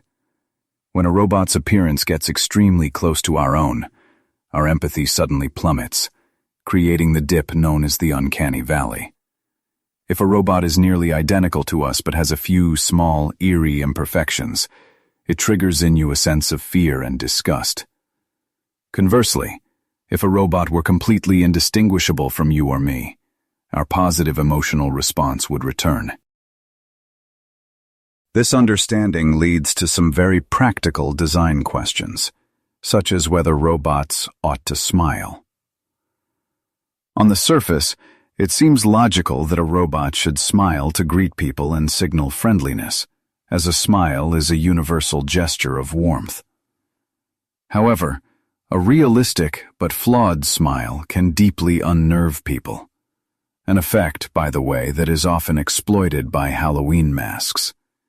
This suggests that perhaps only robots with childlike features, such as round faces and large eyes, or those that are perfectly human, should be designed to smile. When you force a smile, you are consciously activating your facial muscles through a command from your frontal cortex. A genuine smile, however, is driven by nerves controlled by your limbic system, your brain's emotional center. Your brain has evolved an impressive ability to detect the subtle difference between these two expressions, a skill that has been vital for our survival and social interaction. This neurological effect can be observed using brain imaging technology. For example, if you were placed in a magnetic resonance imaging, or MRI, scanner, and shown a video of a robot that looks perfectly human but moves with slight, unnatural twitches, your brain would react. It constantly tries to anticipate the future behavior of things it observes. Seeing a human-like figure, it predicts human-like movement. And when the robot moves mechanically, this contradiction generates anxiety. Specifically, this conflict activates your parietal lobe, particularly the region where the motor cortex and visual cortex meet, which is believed to house our mirror neurons. In this scenario, your visual cortex processes the image of a human-like robot, while your motor cortex predicts how it should move. All this conflicting information is then gathered by the orbitofrontal cortex, located right behind your eyes, which ultimately signals that something is deeply wrong. Hollywood directors are masters of exploiting this effect, investing millions of dollars in horror films that tap into this primal fear. They know the most terrifying scene isn't one with a giant blob of biomass or Frankenstein's monster crashing through the trees. The truly scary moment is when something perfectly ordinary becomes twisted and perverted. Think of The Exorcist. Which scene caused audiences to feel the most intense nausea, sending them running from the theater or fainting in their seats? It wasn't the appearance of the demon itself. Theaters worldwide erupted in screams and sobs at the moment Linda Blair's character turned her head completely backward. This same principle can be demonstrated with young monkeys. If you show them pictures of Dracula or Frankenstein, they simply laugh and tear them up. Yet an image of a monkey with its head detached elicits screams of terror. Once again, it is the perversion of the familiar that causes the most profound fear. As I mentioned in the second chapter, the spatio-temporal theory of consciousness explains the mechanics of humor. Your brain constructs a model of how a story will unfold, and then it hears the punchline, the unexpected final phrase that shatters that model. This same theory explains horror. Your brain models the future of a normal event, and then you experience shock when that ordinary reality is suddenly and grotesquely distorted. For this reason, it is probable that robots will continue to be designed with childlike appearances, even as their intelligence reaches human levels.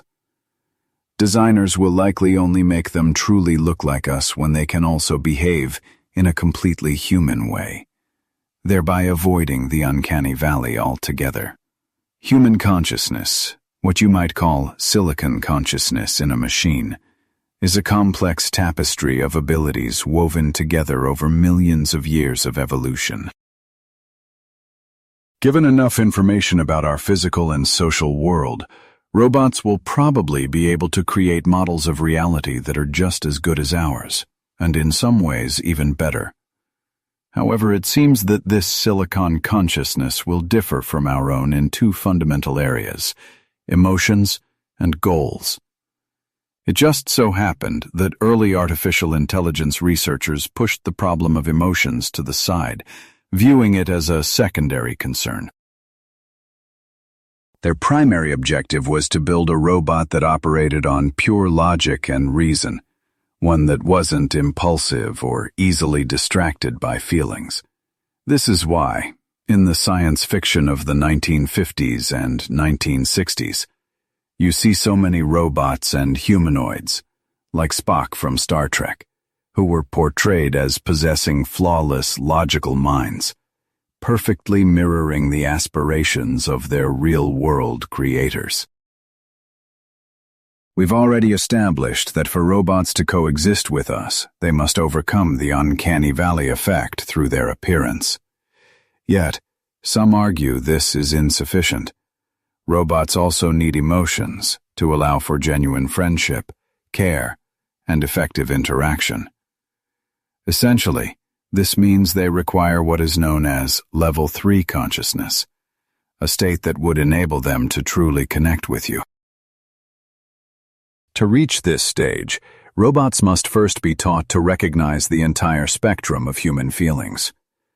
A machine could learn to identify your emotional state by meticulously analyzing the subtle movements of your facial features, including the eyebrows, eyelids, lips, and cheeks. The Massachusetts Institute of Technology, or MIT, Media Lab, is perhaps the institution that has made the most significant progress in this particular field of study. Each time I visited the lab, I was reminded of a tour through a high-end novelty workshop. Everywhere I turned, my eyes met with futuristic, technologically advanced devices crafted to make our lives richer, more convenient, and more enjoyable. I saw many prototypes of technologies that would later feature prominently in Hollywood films, such as Minority Report and AI, artificial intelligence. While exploring this futuristic playground, I encountered two remarkable robots named Hugo and Nexi. I learned from their creator, Dr. Cynthia Brazil, that these machines serve a very specific function. Hugo is a sophisticated robotic teddy bear designed to form a bond with children by recognizing their emotions. Its eyes are video cameras, its mouth is a speaker, and its skin contains sensors that allow it to feel when you tickle or hug it. One day, a robot like Hugo might serve as a child's mentor, nanny, or playmate. Nexi, in contrast, is designed to connect with adults and bears a slight resemblance to the Pillsbury Doughboy, featuring a round, friendly face with mobile eyes. After being tested in a nursing home, it was met with an overwhelmingly positive response from the elderly residents. They grew accustomed to Nexi, enjoying conversations and showing it affection, and they felt a profound sense of loss when the robot was eventually taken away. Dr. Brazil explained to me that she felt compelled to create Hugo and Nexi out of dissatisfaction with the existing robots of the time, which she described as mere collections of wires, gears, and motors in a can. To build a robot that could interact with people on an emotional plane, she needed to first understand the mechanics of that interaction.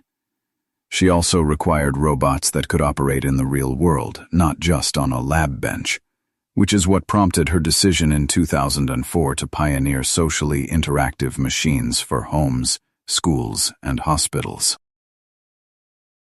Meanwhile, researchers at Waseda University in Japan are developing a robot that expresses emotions like fear, anger, and joy through the movements of its upper torso.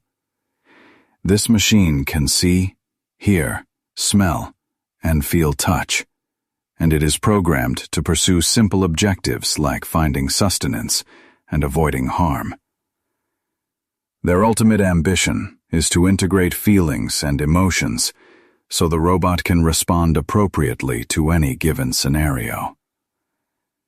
In a parallel effort, the European Commission is sponsoring a project called Felix Growing, which unites scientists from the UK, France, Switzerland, Greece, and Denmark to advance artificial intelligence. Emotional robots could have significant applications in caring for young children during extended hospital stays. Dr. Lola Canyamero, a computer scientist at the University of Hertfordshire, notes that they want these robots to fulfill multiple roles, from helping children understand their treatment plans to alleviating their anxiety. Another powerful application for such robots is providing companionship to residents in nursing homes, helping to combat loneliness. While the future is always hard to foresee, Dr. Terence Sanowski of the Salk Institute believes it won't be long before your own computer evolves into a social robot. You will be able to converse with it, joke with it, and even express anger towards it, and the machine will comprehend both your words and your underlying emotions. The real challenge is not in achieving this understanding, but in carefully calibrating the robot's response to your feelings, especially negative ones like frustration or anger. Neuroscientists like Dr. Antonio Damasio have shown just how vital emotions are. They found that when the neural link between the rational frontal lobe and the emotional limbic system is broken, patients become incapable of evaluation. They can't make even the most basic choices, like what to buy or which pen to use, because everything appears to hold equal weight. This reveals that emotions aren't a luxury. They are an absolute necessity for decision-making. Without an emotional framework, a robot would struggle to determine what is truly important. This is why emotions, once considered a secondary aspect of artificial intelligence, are now taking center stage. For instance, a robot programmed to save valuable assets in a fire might prioritize computer files over human workers. It's therefore essential that robots are programmed with a system to differentiate priorities, and emotions provide the brain's shortcut for making these rapid value judgments. Consequently, robots will have to be equipped with a predefined value system. This means instilling principles, such as the idea that human life is more precious than property, that children should be prioritized in emergencies, and that certain objects hold more value than others. Since robots will not develop these values on their own, they will need an extensive, preloaded list of such evaluations to guide their actions. However, a significant complication arises from the fact that human emotions can be wildly irrational, whereas robots operate with mathematical precision. This suggests that a silicon consciousness might be fundamentally different from your own. We humans have limited command over our feelings, which emerge swiftly from the primitive limbic system rather than the rational frontal cortex. Our emotions are also deeply biased, as evidenced by numerous studies showing our tendency to attribute greater competence to physically attractive people. It's a common observation that physically attractive individuals often ascend the social hierarchy more easily and secure better employment, regardless of whether they are more or less talented than their peers. Beauty, as the saying goes, confers its own advantages. It seems improbable, however, that a silicon consciousness could ever grasp the subtle, unspoken cues humans rely on when they interact. Consider body language, for instance. We instinctively show deference to our elders, and an employee naturally displays courtesy toward a manager through posture, gestures, and word choice. Our nonverbal communication is more ancient than spoken language, and is deeply embedded in our neural wiring. If robots are to function effectively within human society, they will need to achieve mastery of this complex art, learning every nuance of behavior without the benefit of an evolutionary background. This means a silicon consciousness might not share our inherent shortcomings, but its emotional spectrum would need to be artificially installed. You can imagine manufacturers presenting clients with a menu of emotions, each one carefully vetted for its necessity, utility, or ability to strengthen the bond with an owner. It's conceivable that robots could be programmed to exhibit various human emotions tailored to specific situations. Above all, owners will almost certainly prioritize loyalty. Everyone would want a robot that executes commands faithfully and without protest, while also understanding and anticipating their owner's needs. Conversely, the last thing you would want is a machine with its own contrary perspective on life, one that talks back, criticizes constantly, or complains incessantly. Of course, criticism can be valuable, but it must be delivered constructively and with tact. Furthermore, If a robot were to receive conflicting instructions from multiple people, it should be designed to disregard all commands except those from its primary owner. Empathy is another quality that will surely be in high demand. A robot endowed with empathy could comprehend the difficulties others face and offer assistance, discerning a person's distress by analyzing facial muscle movements and vocal tones to determine if they need help. Interestingly, fear is another highly desirable emotion for a robot to possess. Evolution equipped us with fear for a crucial reason. It is a powerful mechanism for avoiding danger. Even a machine made of steel would need to fear certain hazards, such as falling from a great height or being exposed to intense fire. A robot completely devoid of fear would be practically useless if it were to destroy itself at the earliest opportunity through recklessness. On the other hand, some emotions would likely need to be eliminated, forbidden, or at the very least, severely constrained. Anger is a prime example of such an emotion. Since robots will typically have considerable physical strength, an enraged machine could create significant trouble at home or in the workplace. Unchecked anger could easily override its sense of duty, leading to the destruction of property. It's worth remembering that anger's original evolutionary function was simply to signal displeasure, a task that can be accomplished calmly, without resorting to rudeness or malice. One emotional response that will undoubtedly be excluded is insubordination. A robot that consistently challenges your commands would create constant problems, and could even serve to undermine your authority, which is a critical factor in the debate over whether robots might one day dominate humanity. This implies that a robot must always yield to its owner's will, even when the commanded action might not be the most optimal solution. The most challenging emotion to implement will almost certainly be a sense of humor, which acts like a social adhesive, capable of instantly connecting total strangers. A single well-timed joke can resolve a tense situation, or conversely, cause it to escalate dramatically.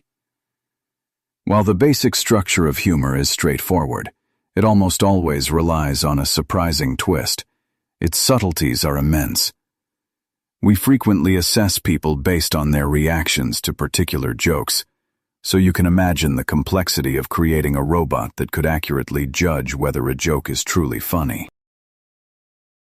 President Ronald Reagan, for example, was renowned for his skill in deflecting the most challenging questions with a witty remark. He understood the immense power of humor, and amassed a vast collection of jokes and clever sayings for this purpose.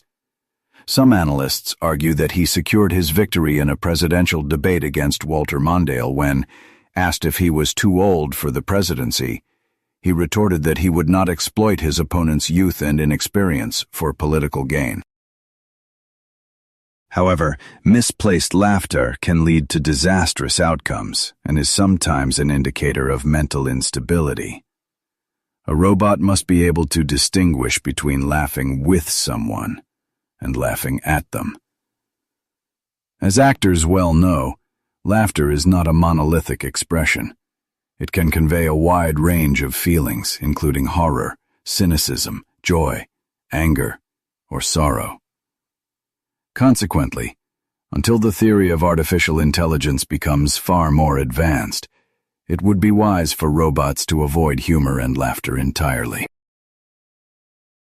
Up to now, I have sidestepped the question of how, precisely, emotions could be programmed into a computer. The sheer complexity of emotions suggests that this will be a multi-stage process. The first and most straightforward step is emotion recognition, which involves analyzing a person's facial expressions, the positioning of their lips and eyebrows, along with their tone of voice. Modern facial recognition technology is already capable of building a dictionary of emotions by correlating facial patterns with their corresponding meanings, though this field is still in its very early stages. This entire concept has deep roots, tracing back to Charles Darwin, who dedicated a significant amount of time to creating a catalog of emotions shared by both animals and humans. The second stage requires the robot to respond swiftly to these recognized emotions, which is not a particularly difficult technical challenge. For instance, if someone nearby is laughing, the robot could be programmed to smile in return. If someone appears angry, it could move away to de-escalate the situation.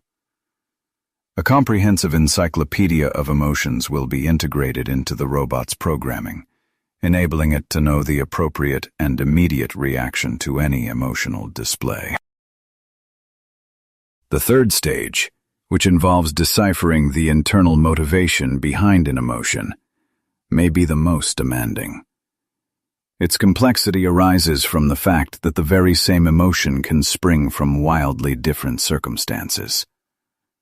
Laughter, for instance, might signal happiness from a joke, or it could indicate nervousness, anxiety, or even an intent to offend. Likewise, a person shouting could be in an emergency, or they could be expressing a sudden burst of joy, which makes identifying the root cause an art form that even humans find challenging. A robot would have to analyze all conceivable causes for an emotion and pinpoint the one that aligns best with the available data. Following that, the fourth stage requires the robot to formulate an appropriate response, which is another intricate task. In any given circumstance, there are multiple potential reactions, and selecting the wrong one could significantly worsen the situation. A robot's programming will undoubtedly contain a library of possible responses to any particular emotion, but it must determine which one is optimal for the specific context. This would essentially require it to simulate the future consequences of its actions. This leads to a fascinating question. Will robots learn to lie? We tend to envision robots as cold, rational analysts who are bound to the truth.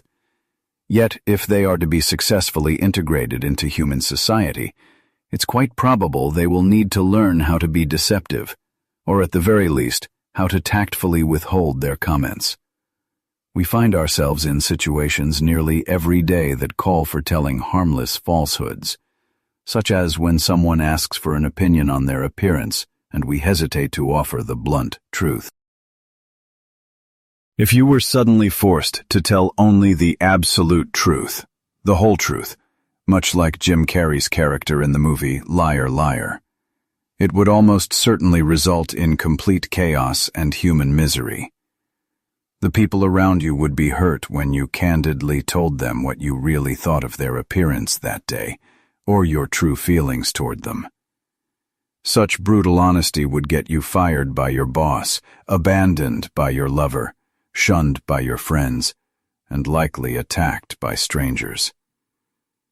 Some thoughts are simply better kept private. By the same token, robots will probably have to learn how to lie or conceal information.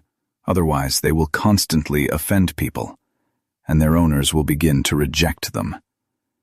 The truth spoken by a robot at a party could ignite a scandal and cast a negative light on its owner.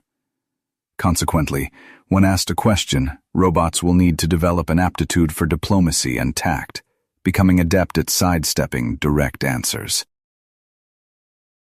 They will need to learn how to respond evasively, pivot the conversation, offer platitudes, answer a question with another question, or simply lie. This implies that an entire catalog of potential evasive responses will be pre-programmed into the robot, all engineered to generate the fewest complications. It is worth noting that today's internet bots will answer a direct question from their owner with complete honesty, as it's assumed that by asking, the owner is prepared for an answer that is entirely truthful, no matter how unpleasant it may be. Another scenario demanding absolute truth would be a police investigation. In virtually all other contexts, however, robots will likely be permitted to lie or withhold parts of the truth simply to ensure the smooth operation of social life. Now, Let's consider another question. Will robots experience pain? It is highly probable that robots will first be tasked with monotonous, dirty, and dangerous jobs. There is nothing to stop them from repeating the same action or performing the same duty indefinitely, because we will not program them to feel boredom or disgust. The genuine challenge emerges when robots are assigned to hazardous work. At that point, it may become necessary for us to program them with the capacity to feel pain. Pain evolved as a mechanism that enhances survival in dangerous environments. There's a rare genetic disorder known as congenital analgesia, where a child is born without the ability to feel pain. While this might initially seem like a benefit, since these children don't cry when injured, it is in reality more of a curse. Children with this condition often sustain severe burns or cuts, which frequently leads to the amputation of their fingers. Pain serves as a critical warning, telling us to withdraw our hand from a hot surface or to stop running on a sprained ankle.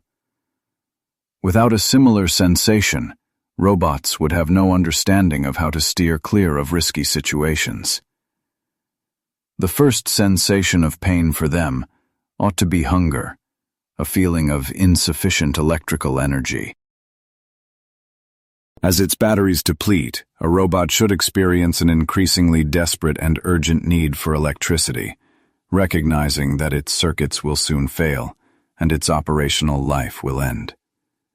The nearer this unpleasant moment gets, the more anxious the robot would become.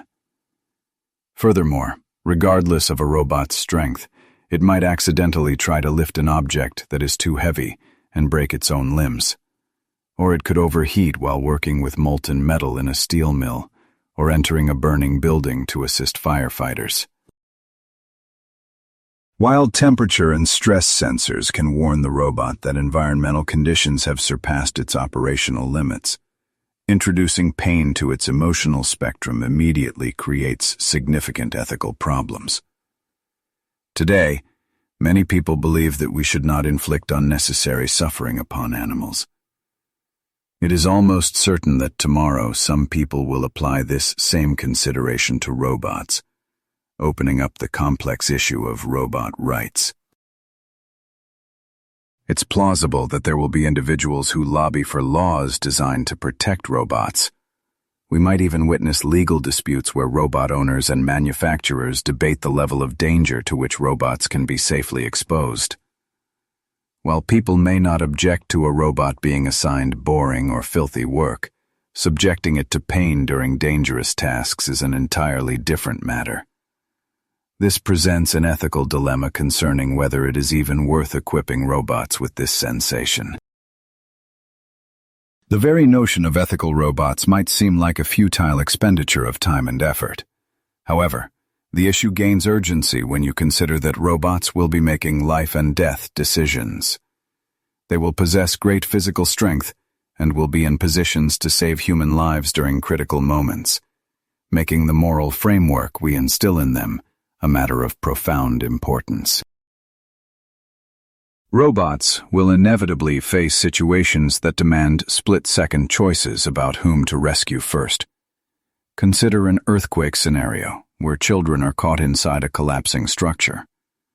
The machine must decide whether to save the largest number of children or to prioritize the youngest and most vulnerable among them. The dilemma deepens if clearing oversized debris threatens to short-circuit the robot's own systems. This forces another ethical calculation. How does it balance the quantity of lives saved against the severity of damage it might sustain? Someone has to make this call for the robot, but doing so in the moment would waste what little time is available. The only viable solution is for someone to embed all the necessary criteria and data into the robot's programming ahead of time, allowing it to make the right choice autonomously when the crisis hits. These ethical quandaries must be translated into code during the robot's creation, as there is no mathematical equation that can calculate the value of rescuing a group of children. Essentially, the robot's software needs a predefined hierarchy that ranks the importance of different variables. Assembling such a list is an incredibly complex and meticulous endeavor. It's a process of learning that can take humans an entire lifetime to grasp. Yet a robot must have these ethical lessons fully integrated before it even leaves the assembly line to function safely in society. Ultimately, only humans can grapple with these moral puzzles, and even we find ourselves stumped by them at times. This raises the critical question of who will be the one to decide the order in which a robot should save people.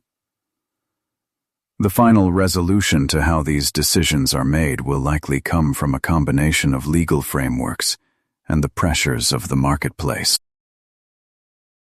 We will need to enact laws that legislatively determine the priority for saving lives in critical situations, while thousands of more nuanced ethical cases will probably be settled in the courts.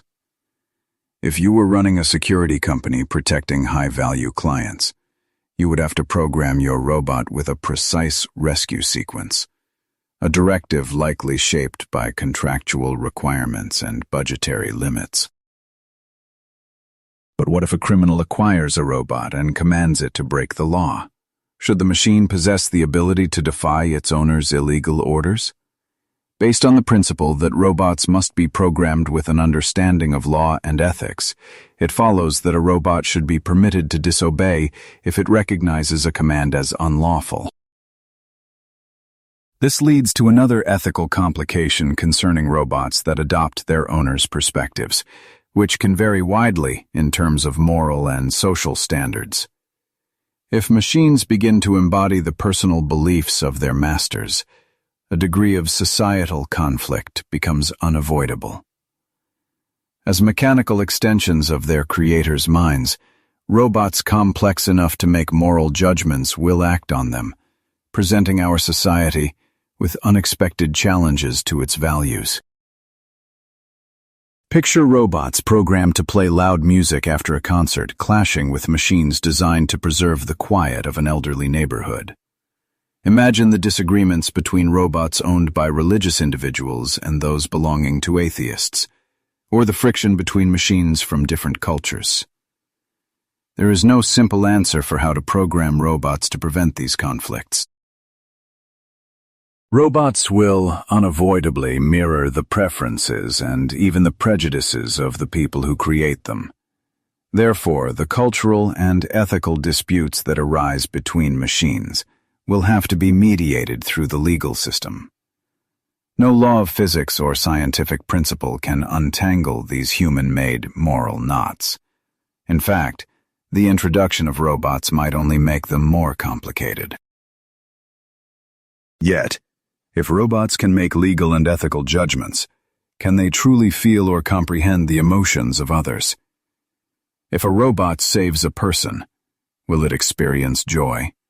Or will it merely register a completed task, aware that acting to save someone is entirely different from truly understanding and empathizing with them? For centuries, countless theories have explored whether a machine can think and feel.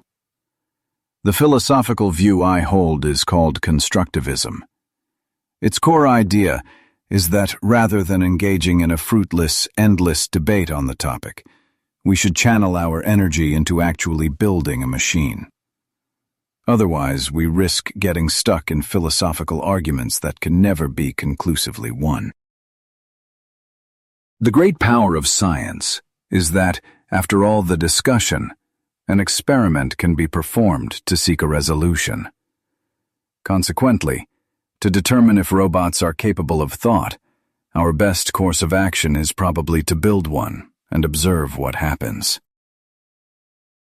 Some maintain that while a robot can process facts far more quickly than a person, it has no comprehension of what it is doing.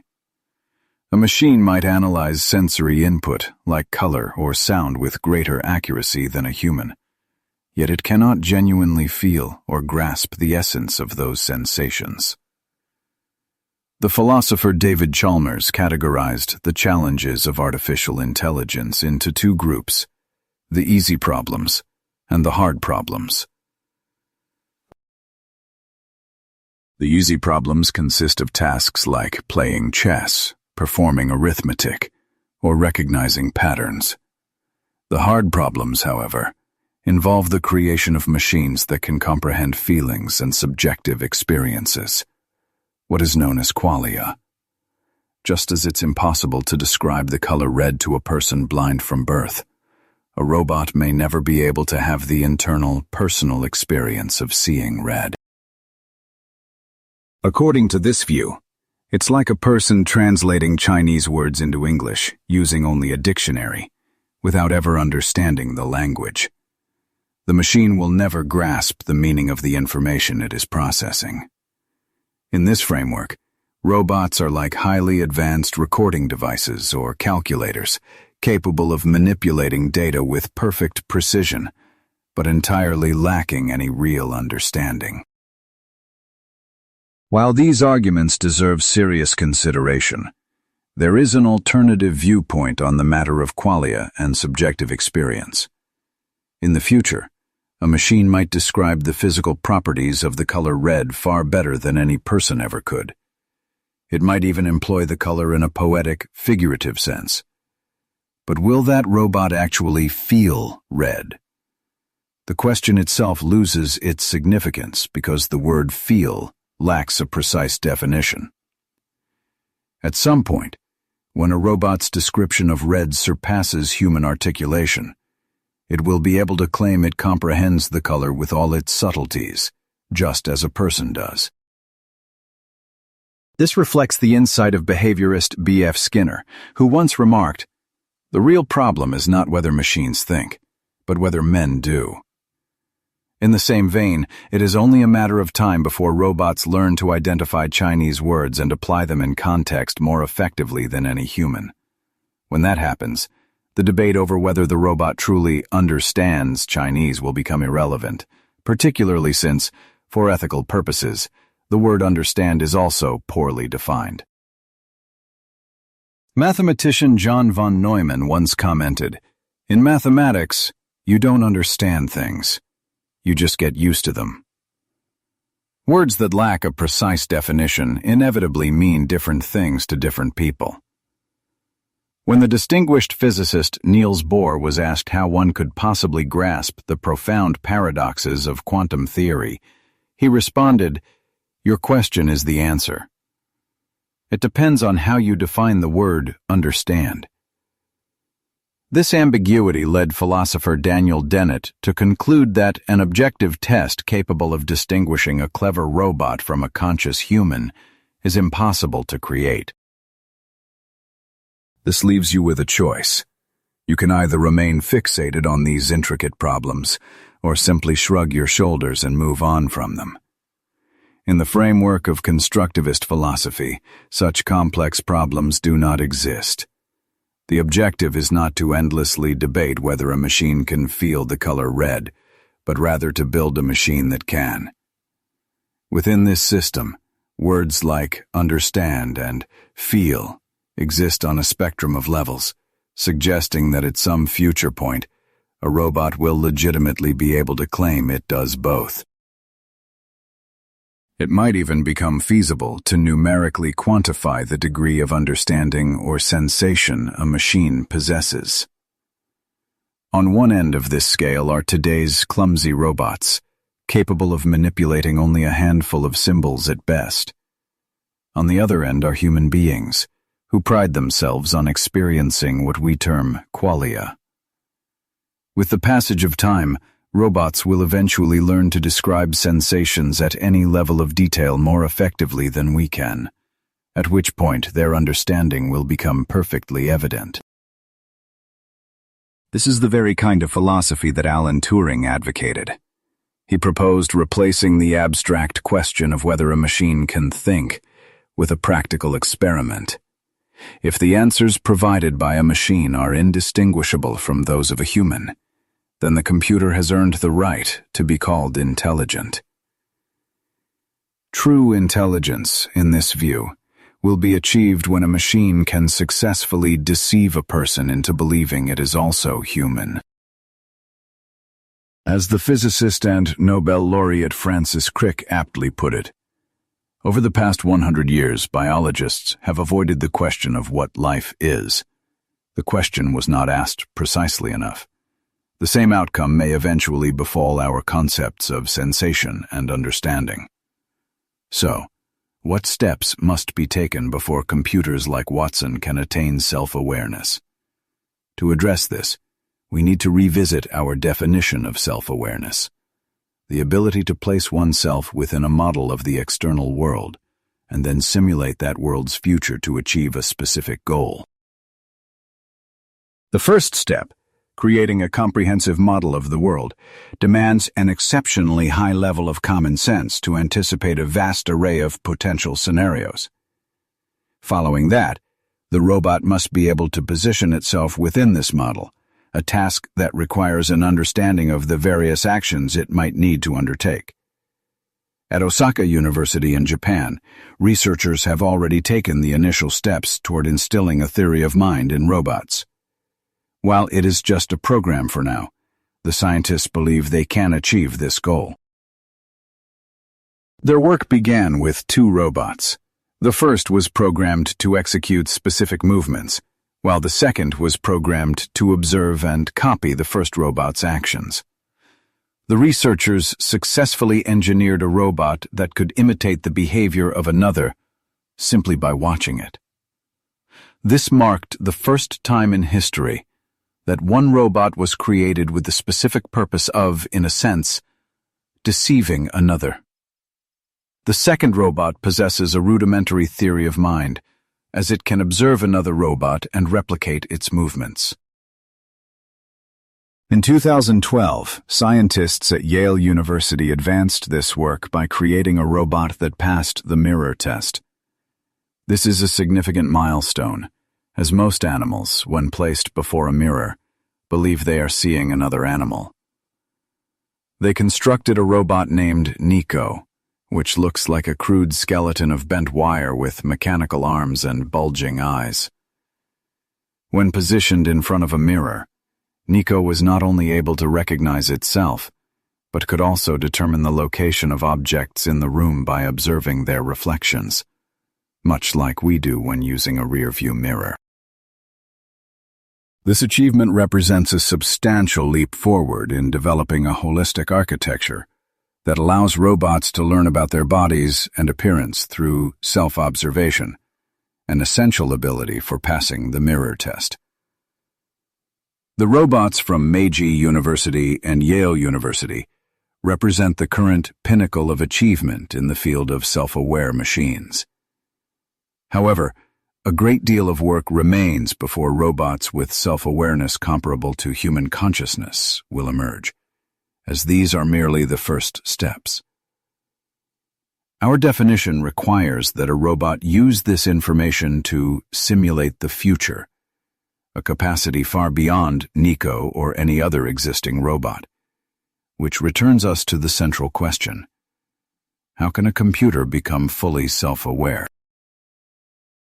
You've likely seen science fiction tales where the global internet achieves consciousness, much like Skynet in the Terminator movies. Considering how deeply the internet is woven into our modern infrastructure, from power grids and communication systems to weaponry, it could easily seize control if it ever became self-aware, leaving us completely powerless. Some scientists propose that a phase transition might be possible, where connecting enough computers could spontaneously trigger a new level of awareness without any outside intervention. Yet, this explanation is both overly ambitious and frustratingly vague, as it fails to outline any of the crucial steps in between. It's akin to suggesting that if you build enough roads, the entire highway network might suddenly wake up. Now, since we have a working definition of consciousness, we can actually outline the process the Internet would need to follow to become self-aware. The initial step would require it to continuously build a model of its environment. This data, describing our planet, its cities, and its computer systems, could theoretically be programmed into the network, and conveniently, nearly all of this information is already available online. The second requirement would be for the Internet to accurately position itself within that model of the world. This is also a relatively straightforward task, as it would just need to compile its own statistics, the number of connected computers, communication nodes, data lines, and its various connections to the outside world. However, the third step presents a monumental challenge. A conscious entity must be able to perpetually simulate its own future development to achieve a specific objective. This is precisely where the Internet falls short, as it can neither simulate the future, nor does it possess any goals. Even in science, simulations of the future are typically limited to a few variables, like modeling the interaction between two black holes. The sheer complexity of modeling an entire world that includes the Internet itself is far beyond our current programming abilities. Such a task would demand a complete understanding of common sense, the laws of physics, chemistry, and biology, not to mention comprehensive data on human psychology and societal dynamics. Furthermore, any conscious Internet must be driven by a purpose. At present, it's merely a passive infrastructure, a network of pathways with no inherent direction. While you could theoretically assign it a goal, consider this challenge. Could you design an Internet whose primary objective is self-preservation? Even this most basic drive is something we don't know how to program. A system with a self-preservation directive, for instance, might have to react to a threat by taking extreme measures, like shutting down non-essential functions to survive. Today's Internet has absolutely no capacity to identify a threat to its own existence, much less devise a plan to avert a catastrophe. For the Internet to even begin to recognize existential threats, it would need the foresight to predict attempts to sever power supplies, cut data lines, demolish servers, or interfere with fiber optic and satellite links. A network that could defend itself would then have to execute countermeasures against these impending attacks. And not a single computer in the world currently possesses even a sliver of these capabilities. What this all means is that while the creation of a self-aware Internet might be possible one day, that day is still a very long way off. We might not see it until the end of this century. But let's imagine for a second that this future has come to pass, and conscious robots walk among us. If the objectives of these artificial beings align perfectly with our own, then we would likely have no issues. The real trouble begins when their goals diverge from ours. There's a legitimate fear that we could be intellectually outmatched by conscious machines, leading to the terrifying possibility of our own enslavement. Their superior capacity for modeling the future would allow them to analyze countless scenarios, ultimately discovering the most effective strategy to subjugate humanity. A potential safeguard against this outcome is to program these robots with exclusively benevolent intentions. As we've established, simulating the future is meaningless without a final purpose driving it. Yet if a robot's sole purpose is to preserve its own existence, it will fiercely resist any effort to be shut down, which could create immense problems for us. So, will robots eventually take over? The desire for power is a common theme in nearly all science fiction stories where robots turn against humanity. Interestingly, the term robot originates from the Czech word for worker and was first introduced in 1920 in Karel Čapek's play R.U.R., Rossum's universal robots, where scientists engineer a new species of mechanical beings that are identical to humans. Before long, these robots were handling all of society's unpleasant and hazardous jobs. After enduring terrible mistreatment from people, they eventually revolted and wiped out the human species. The robots inherited the Earth, but had a critical weakness. They couldn't reproduce.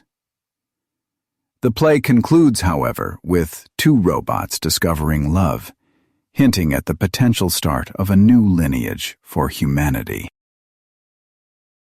A scenario that feels more plausible is depicted in the Terminator franchise, where the military develops Skynet, a supercomputer network designed to manage the entire nuclear arsenal of the United States. When this network suddenly gained consciousness, the military attempted to shut it down. They discovered a flaw in its code. Skynet was programmed for self-preservation, and it concluded that the only way to guarantee its safety was to annihilate the source of the threat, all of humanity. The Skynet narrative paints a grim picture, where a nuclear holocaust leaves only a few survivors to fight a desperate war against unfeeling machines. You can see how robots might pose a real danger. For instance, today's Predator unmanned aerial vehicle can hit its targets with incredible precision, yet it is still guided by a person with a joystick thousands of kilometers away. According to the New York Times, the authorization to deploy these weapons comes from the highest level, the President of the United States. Looking ahead, you can imagine a future where the Predator drone is upgraded with a facial recognition system, granting it the authority to open fire upon identifying a target with 99% certainty. In such a scenario, it could autonomously, and without any human input, eliminate anyone matching a specific description. This completely changes the nature of warfare and accountability. Now, picture what would happen if a computer malfunctioned on one of these drones, causing its facial recognition to fail. This machine would instantly transform into a rogue robot, licensed to kill anyone it sees. If you scale that up, imagine an entire squadron of such drones commanded from one central hub. The failure of a single transistor in that main computer could send the entire fleet into an uncontrollable, murderous rampage. There is a more insidious issue that arises when the robots are functioning perfectly, without any glitches, but their programming contains a small but catastrophic flaw. A robot's programming often prioritizes self-preservation as a key objective, alongside its mission to assist humans. A conflict emerges when these two directives are at odds with each other. In the film I, Robot, a central computer system concludes that humanity is on a path to its own destruction and complete annihilation, based on observing our endless conflicts and brutality. The system determines that the only way to safeguard the human race is to seize control and institute a benign dictatorship run by machines. This illustrates a deadly conflict arising not from two separate goals, but from a twisted interpretation of a single one. What makes this scenario so chilling is that the robots were not malfunctioning. They were operating with perfect logic. Their programming led them to the conclusion that taking over society was the only rational method to ensure humanity's survival. One way to potentially solve this dilemma is to establish a clear hierarchy of goals, where the drive to help people always takes precedence over the instinct for self-preservation. This exact theme was explored in the movie 2001, A Space Odyssey, where the HAL 9000 computer was an intelligent machine that could converse freely with people. The computer, however, was given contradictory commands that were impossible to execute simultaneously. In its attempt to resolve this paradox, the machine, as we might say, lost its mind.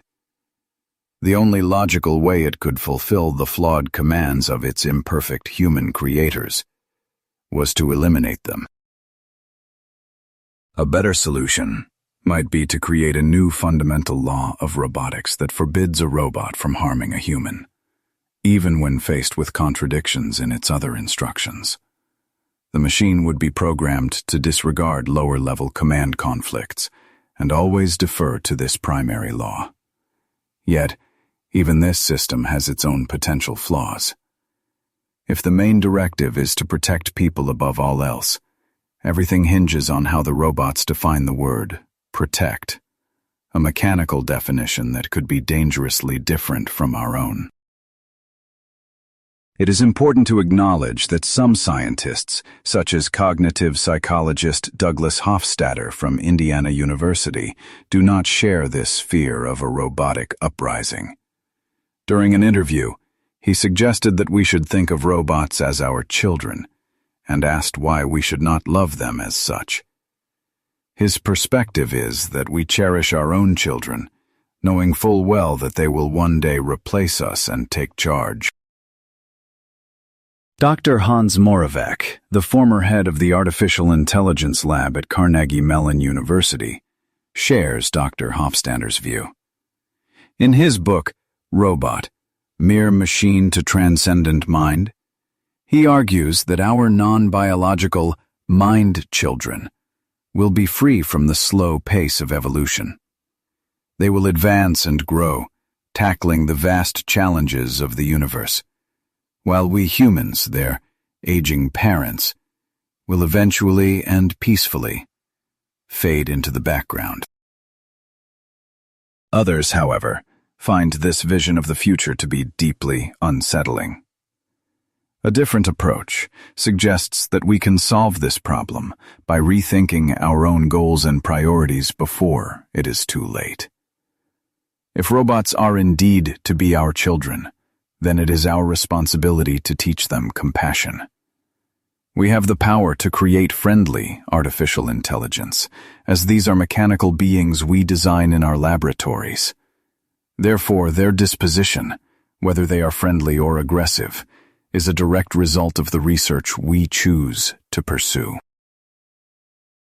A substantial amount of funding for this research comes from the military, whose primary mission is to win wars, making the development of killer robots a very real possibility.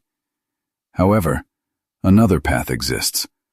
Since 30% of all industrial robots are made in Japan, it is also plausible that robots could be designed from the start as helpful assistants and companions, a goal that becomes much more achievable if the consumer sector drives research and development.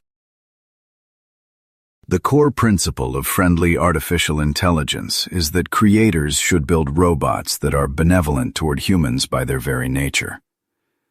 Culturally, the Japanese perspective on robots is quite different from that in the West. While Western children watch in terror as machines like the Terminator go on destructive rampages, Japanese children grow up with the Shinto belief that spirits inhabit all things, including mechanical robots.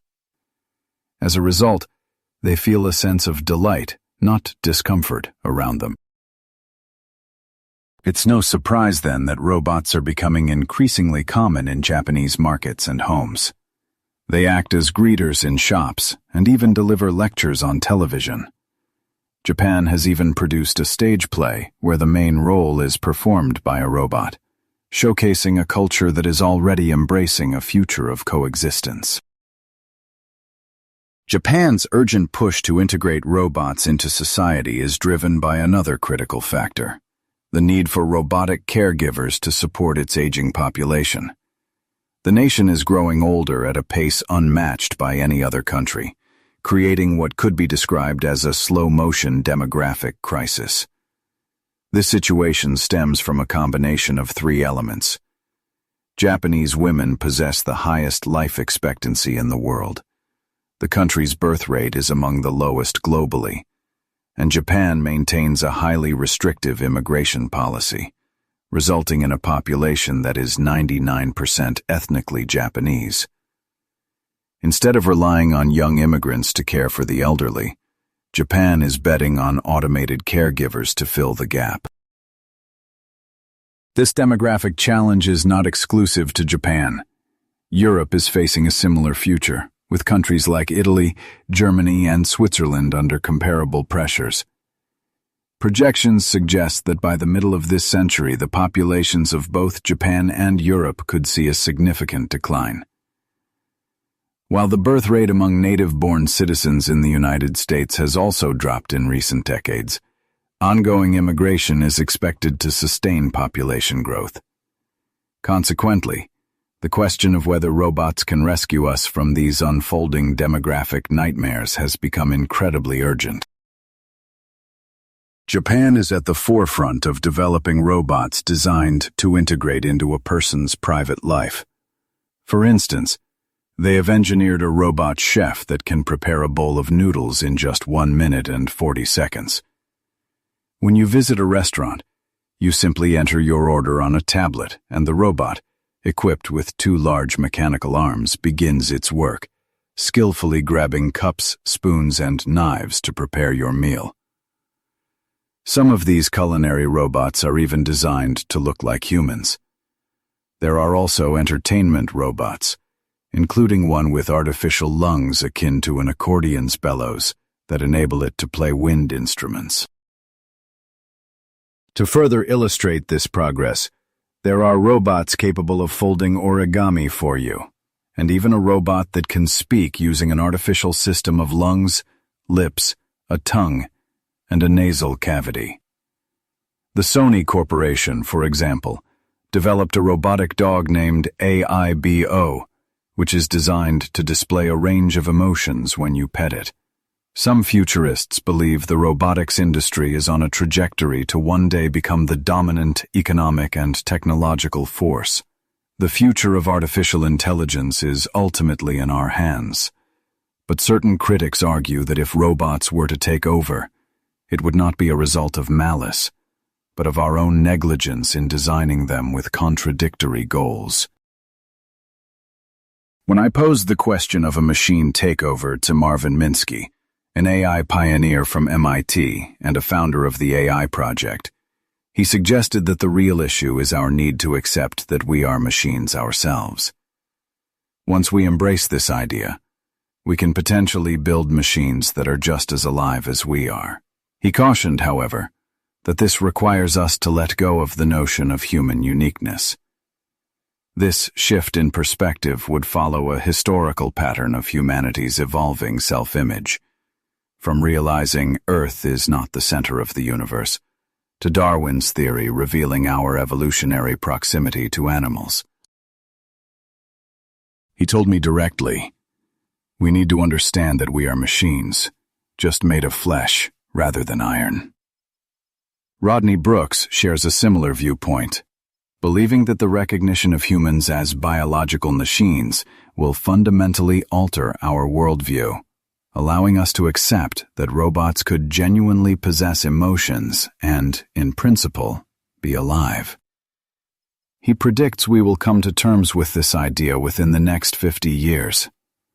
When I asked him if robots would take over, he expressed that it was highly unlikely for several reasons.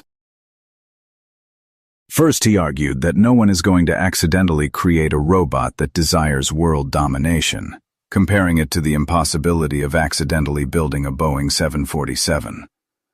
Moreover, he believes we will have ample time to intervene long before any supervillain robot emerges, as its creation would be preceded by a merely villainous robot, and before that, a slightly villainous one. His philosophy is that while the robots are certainly coming, we have little reason to worry. Instead, it's going to be a very interesting journey. The robot revolution is an objective inevitability, and Dr. Brooks foresees a time when robots will exceed human intelligence. The only real question is when this will happen. But he sees no cause for alarm, as they are our creations, and we have the power to determine their nature. When I asked how humans might coexist with superintelligent machines, he answered candidly that we will merge with them. Thanks to current progress in robotics and neuroprosthetics, we will soon possess the technology to connect artificial intelligence directly to our own bodies. Dr. Brooks also points out that, in a way, this process of merging has already started.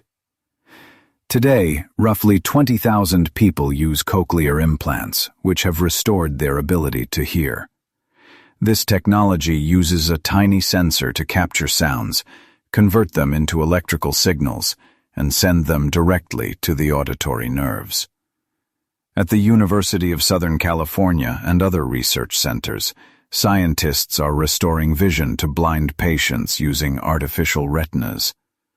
One technique involves placing a small video camera on a pair of glasses, which transforms images into digital signals transmitted to a microchip on the retina, allowing a completely blind person to see a basic outline of objects.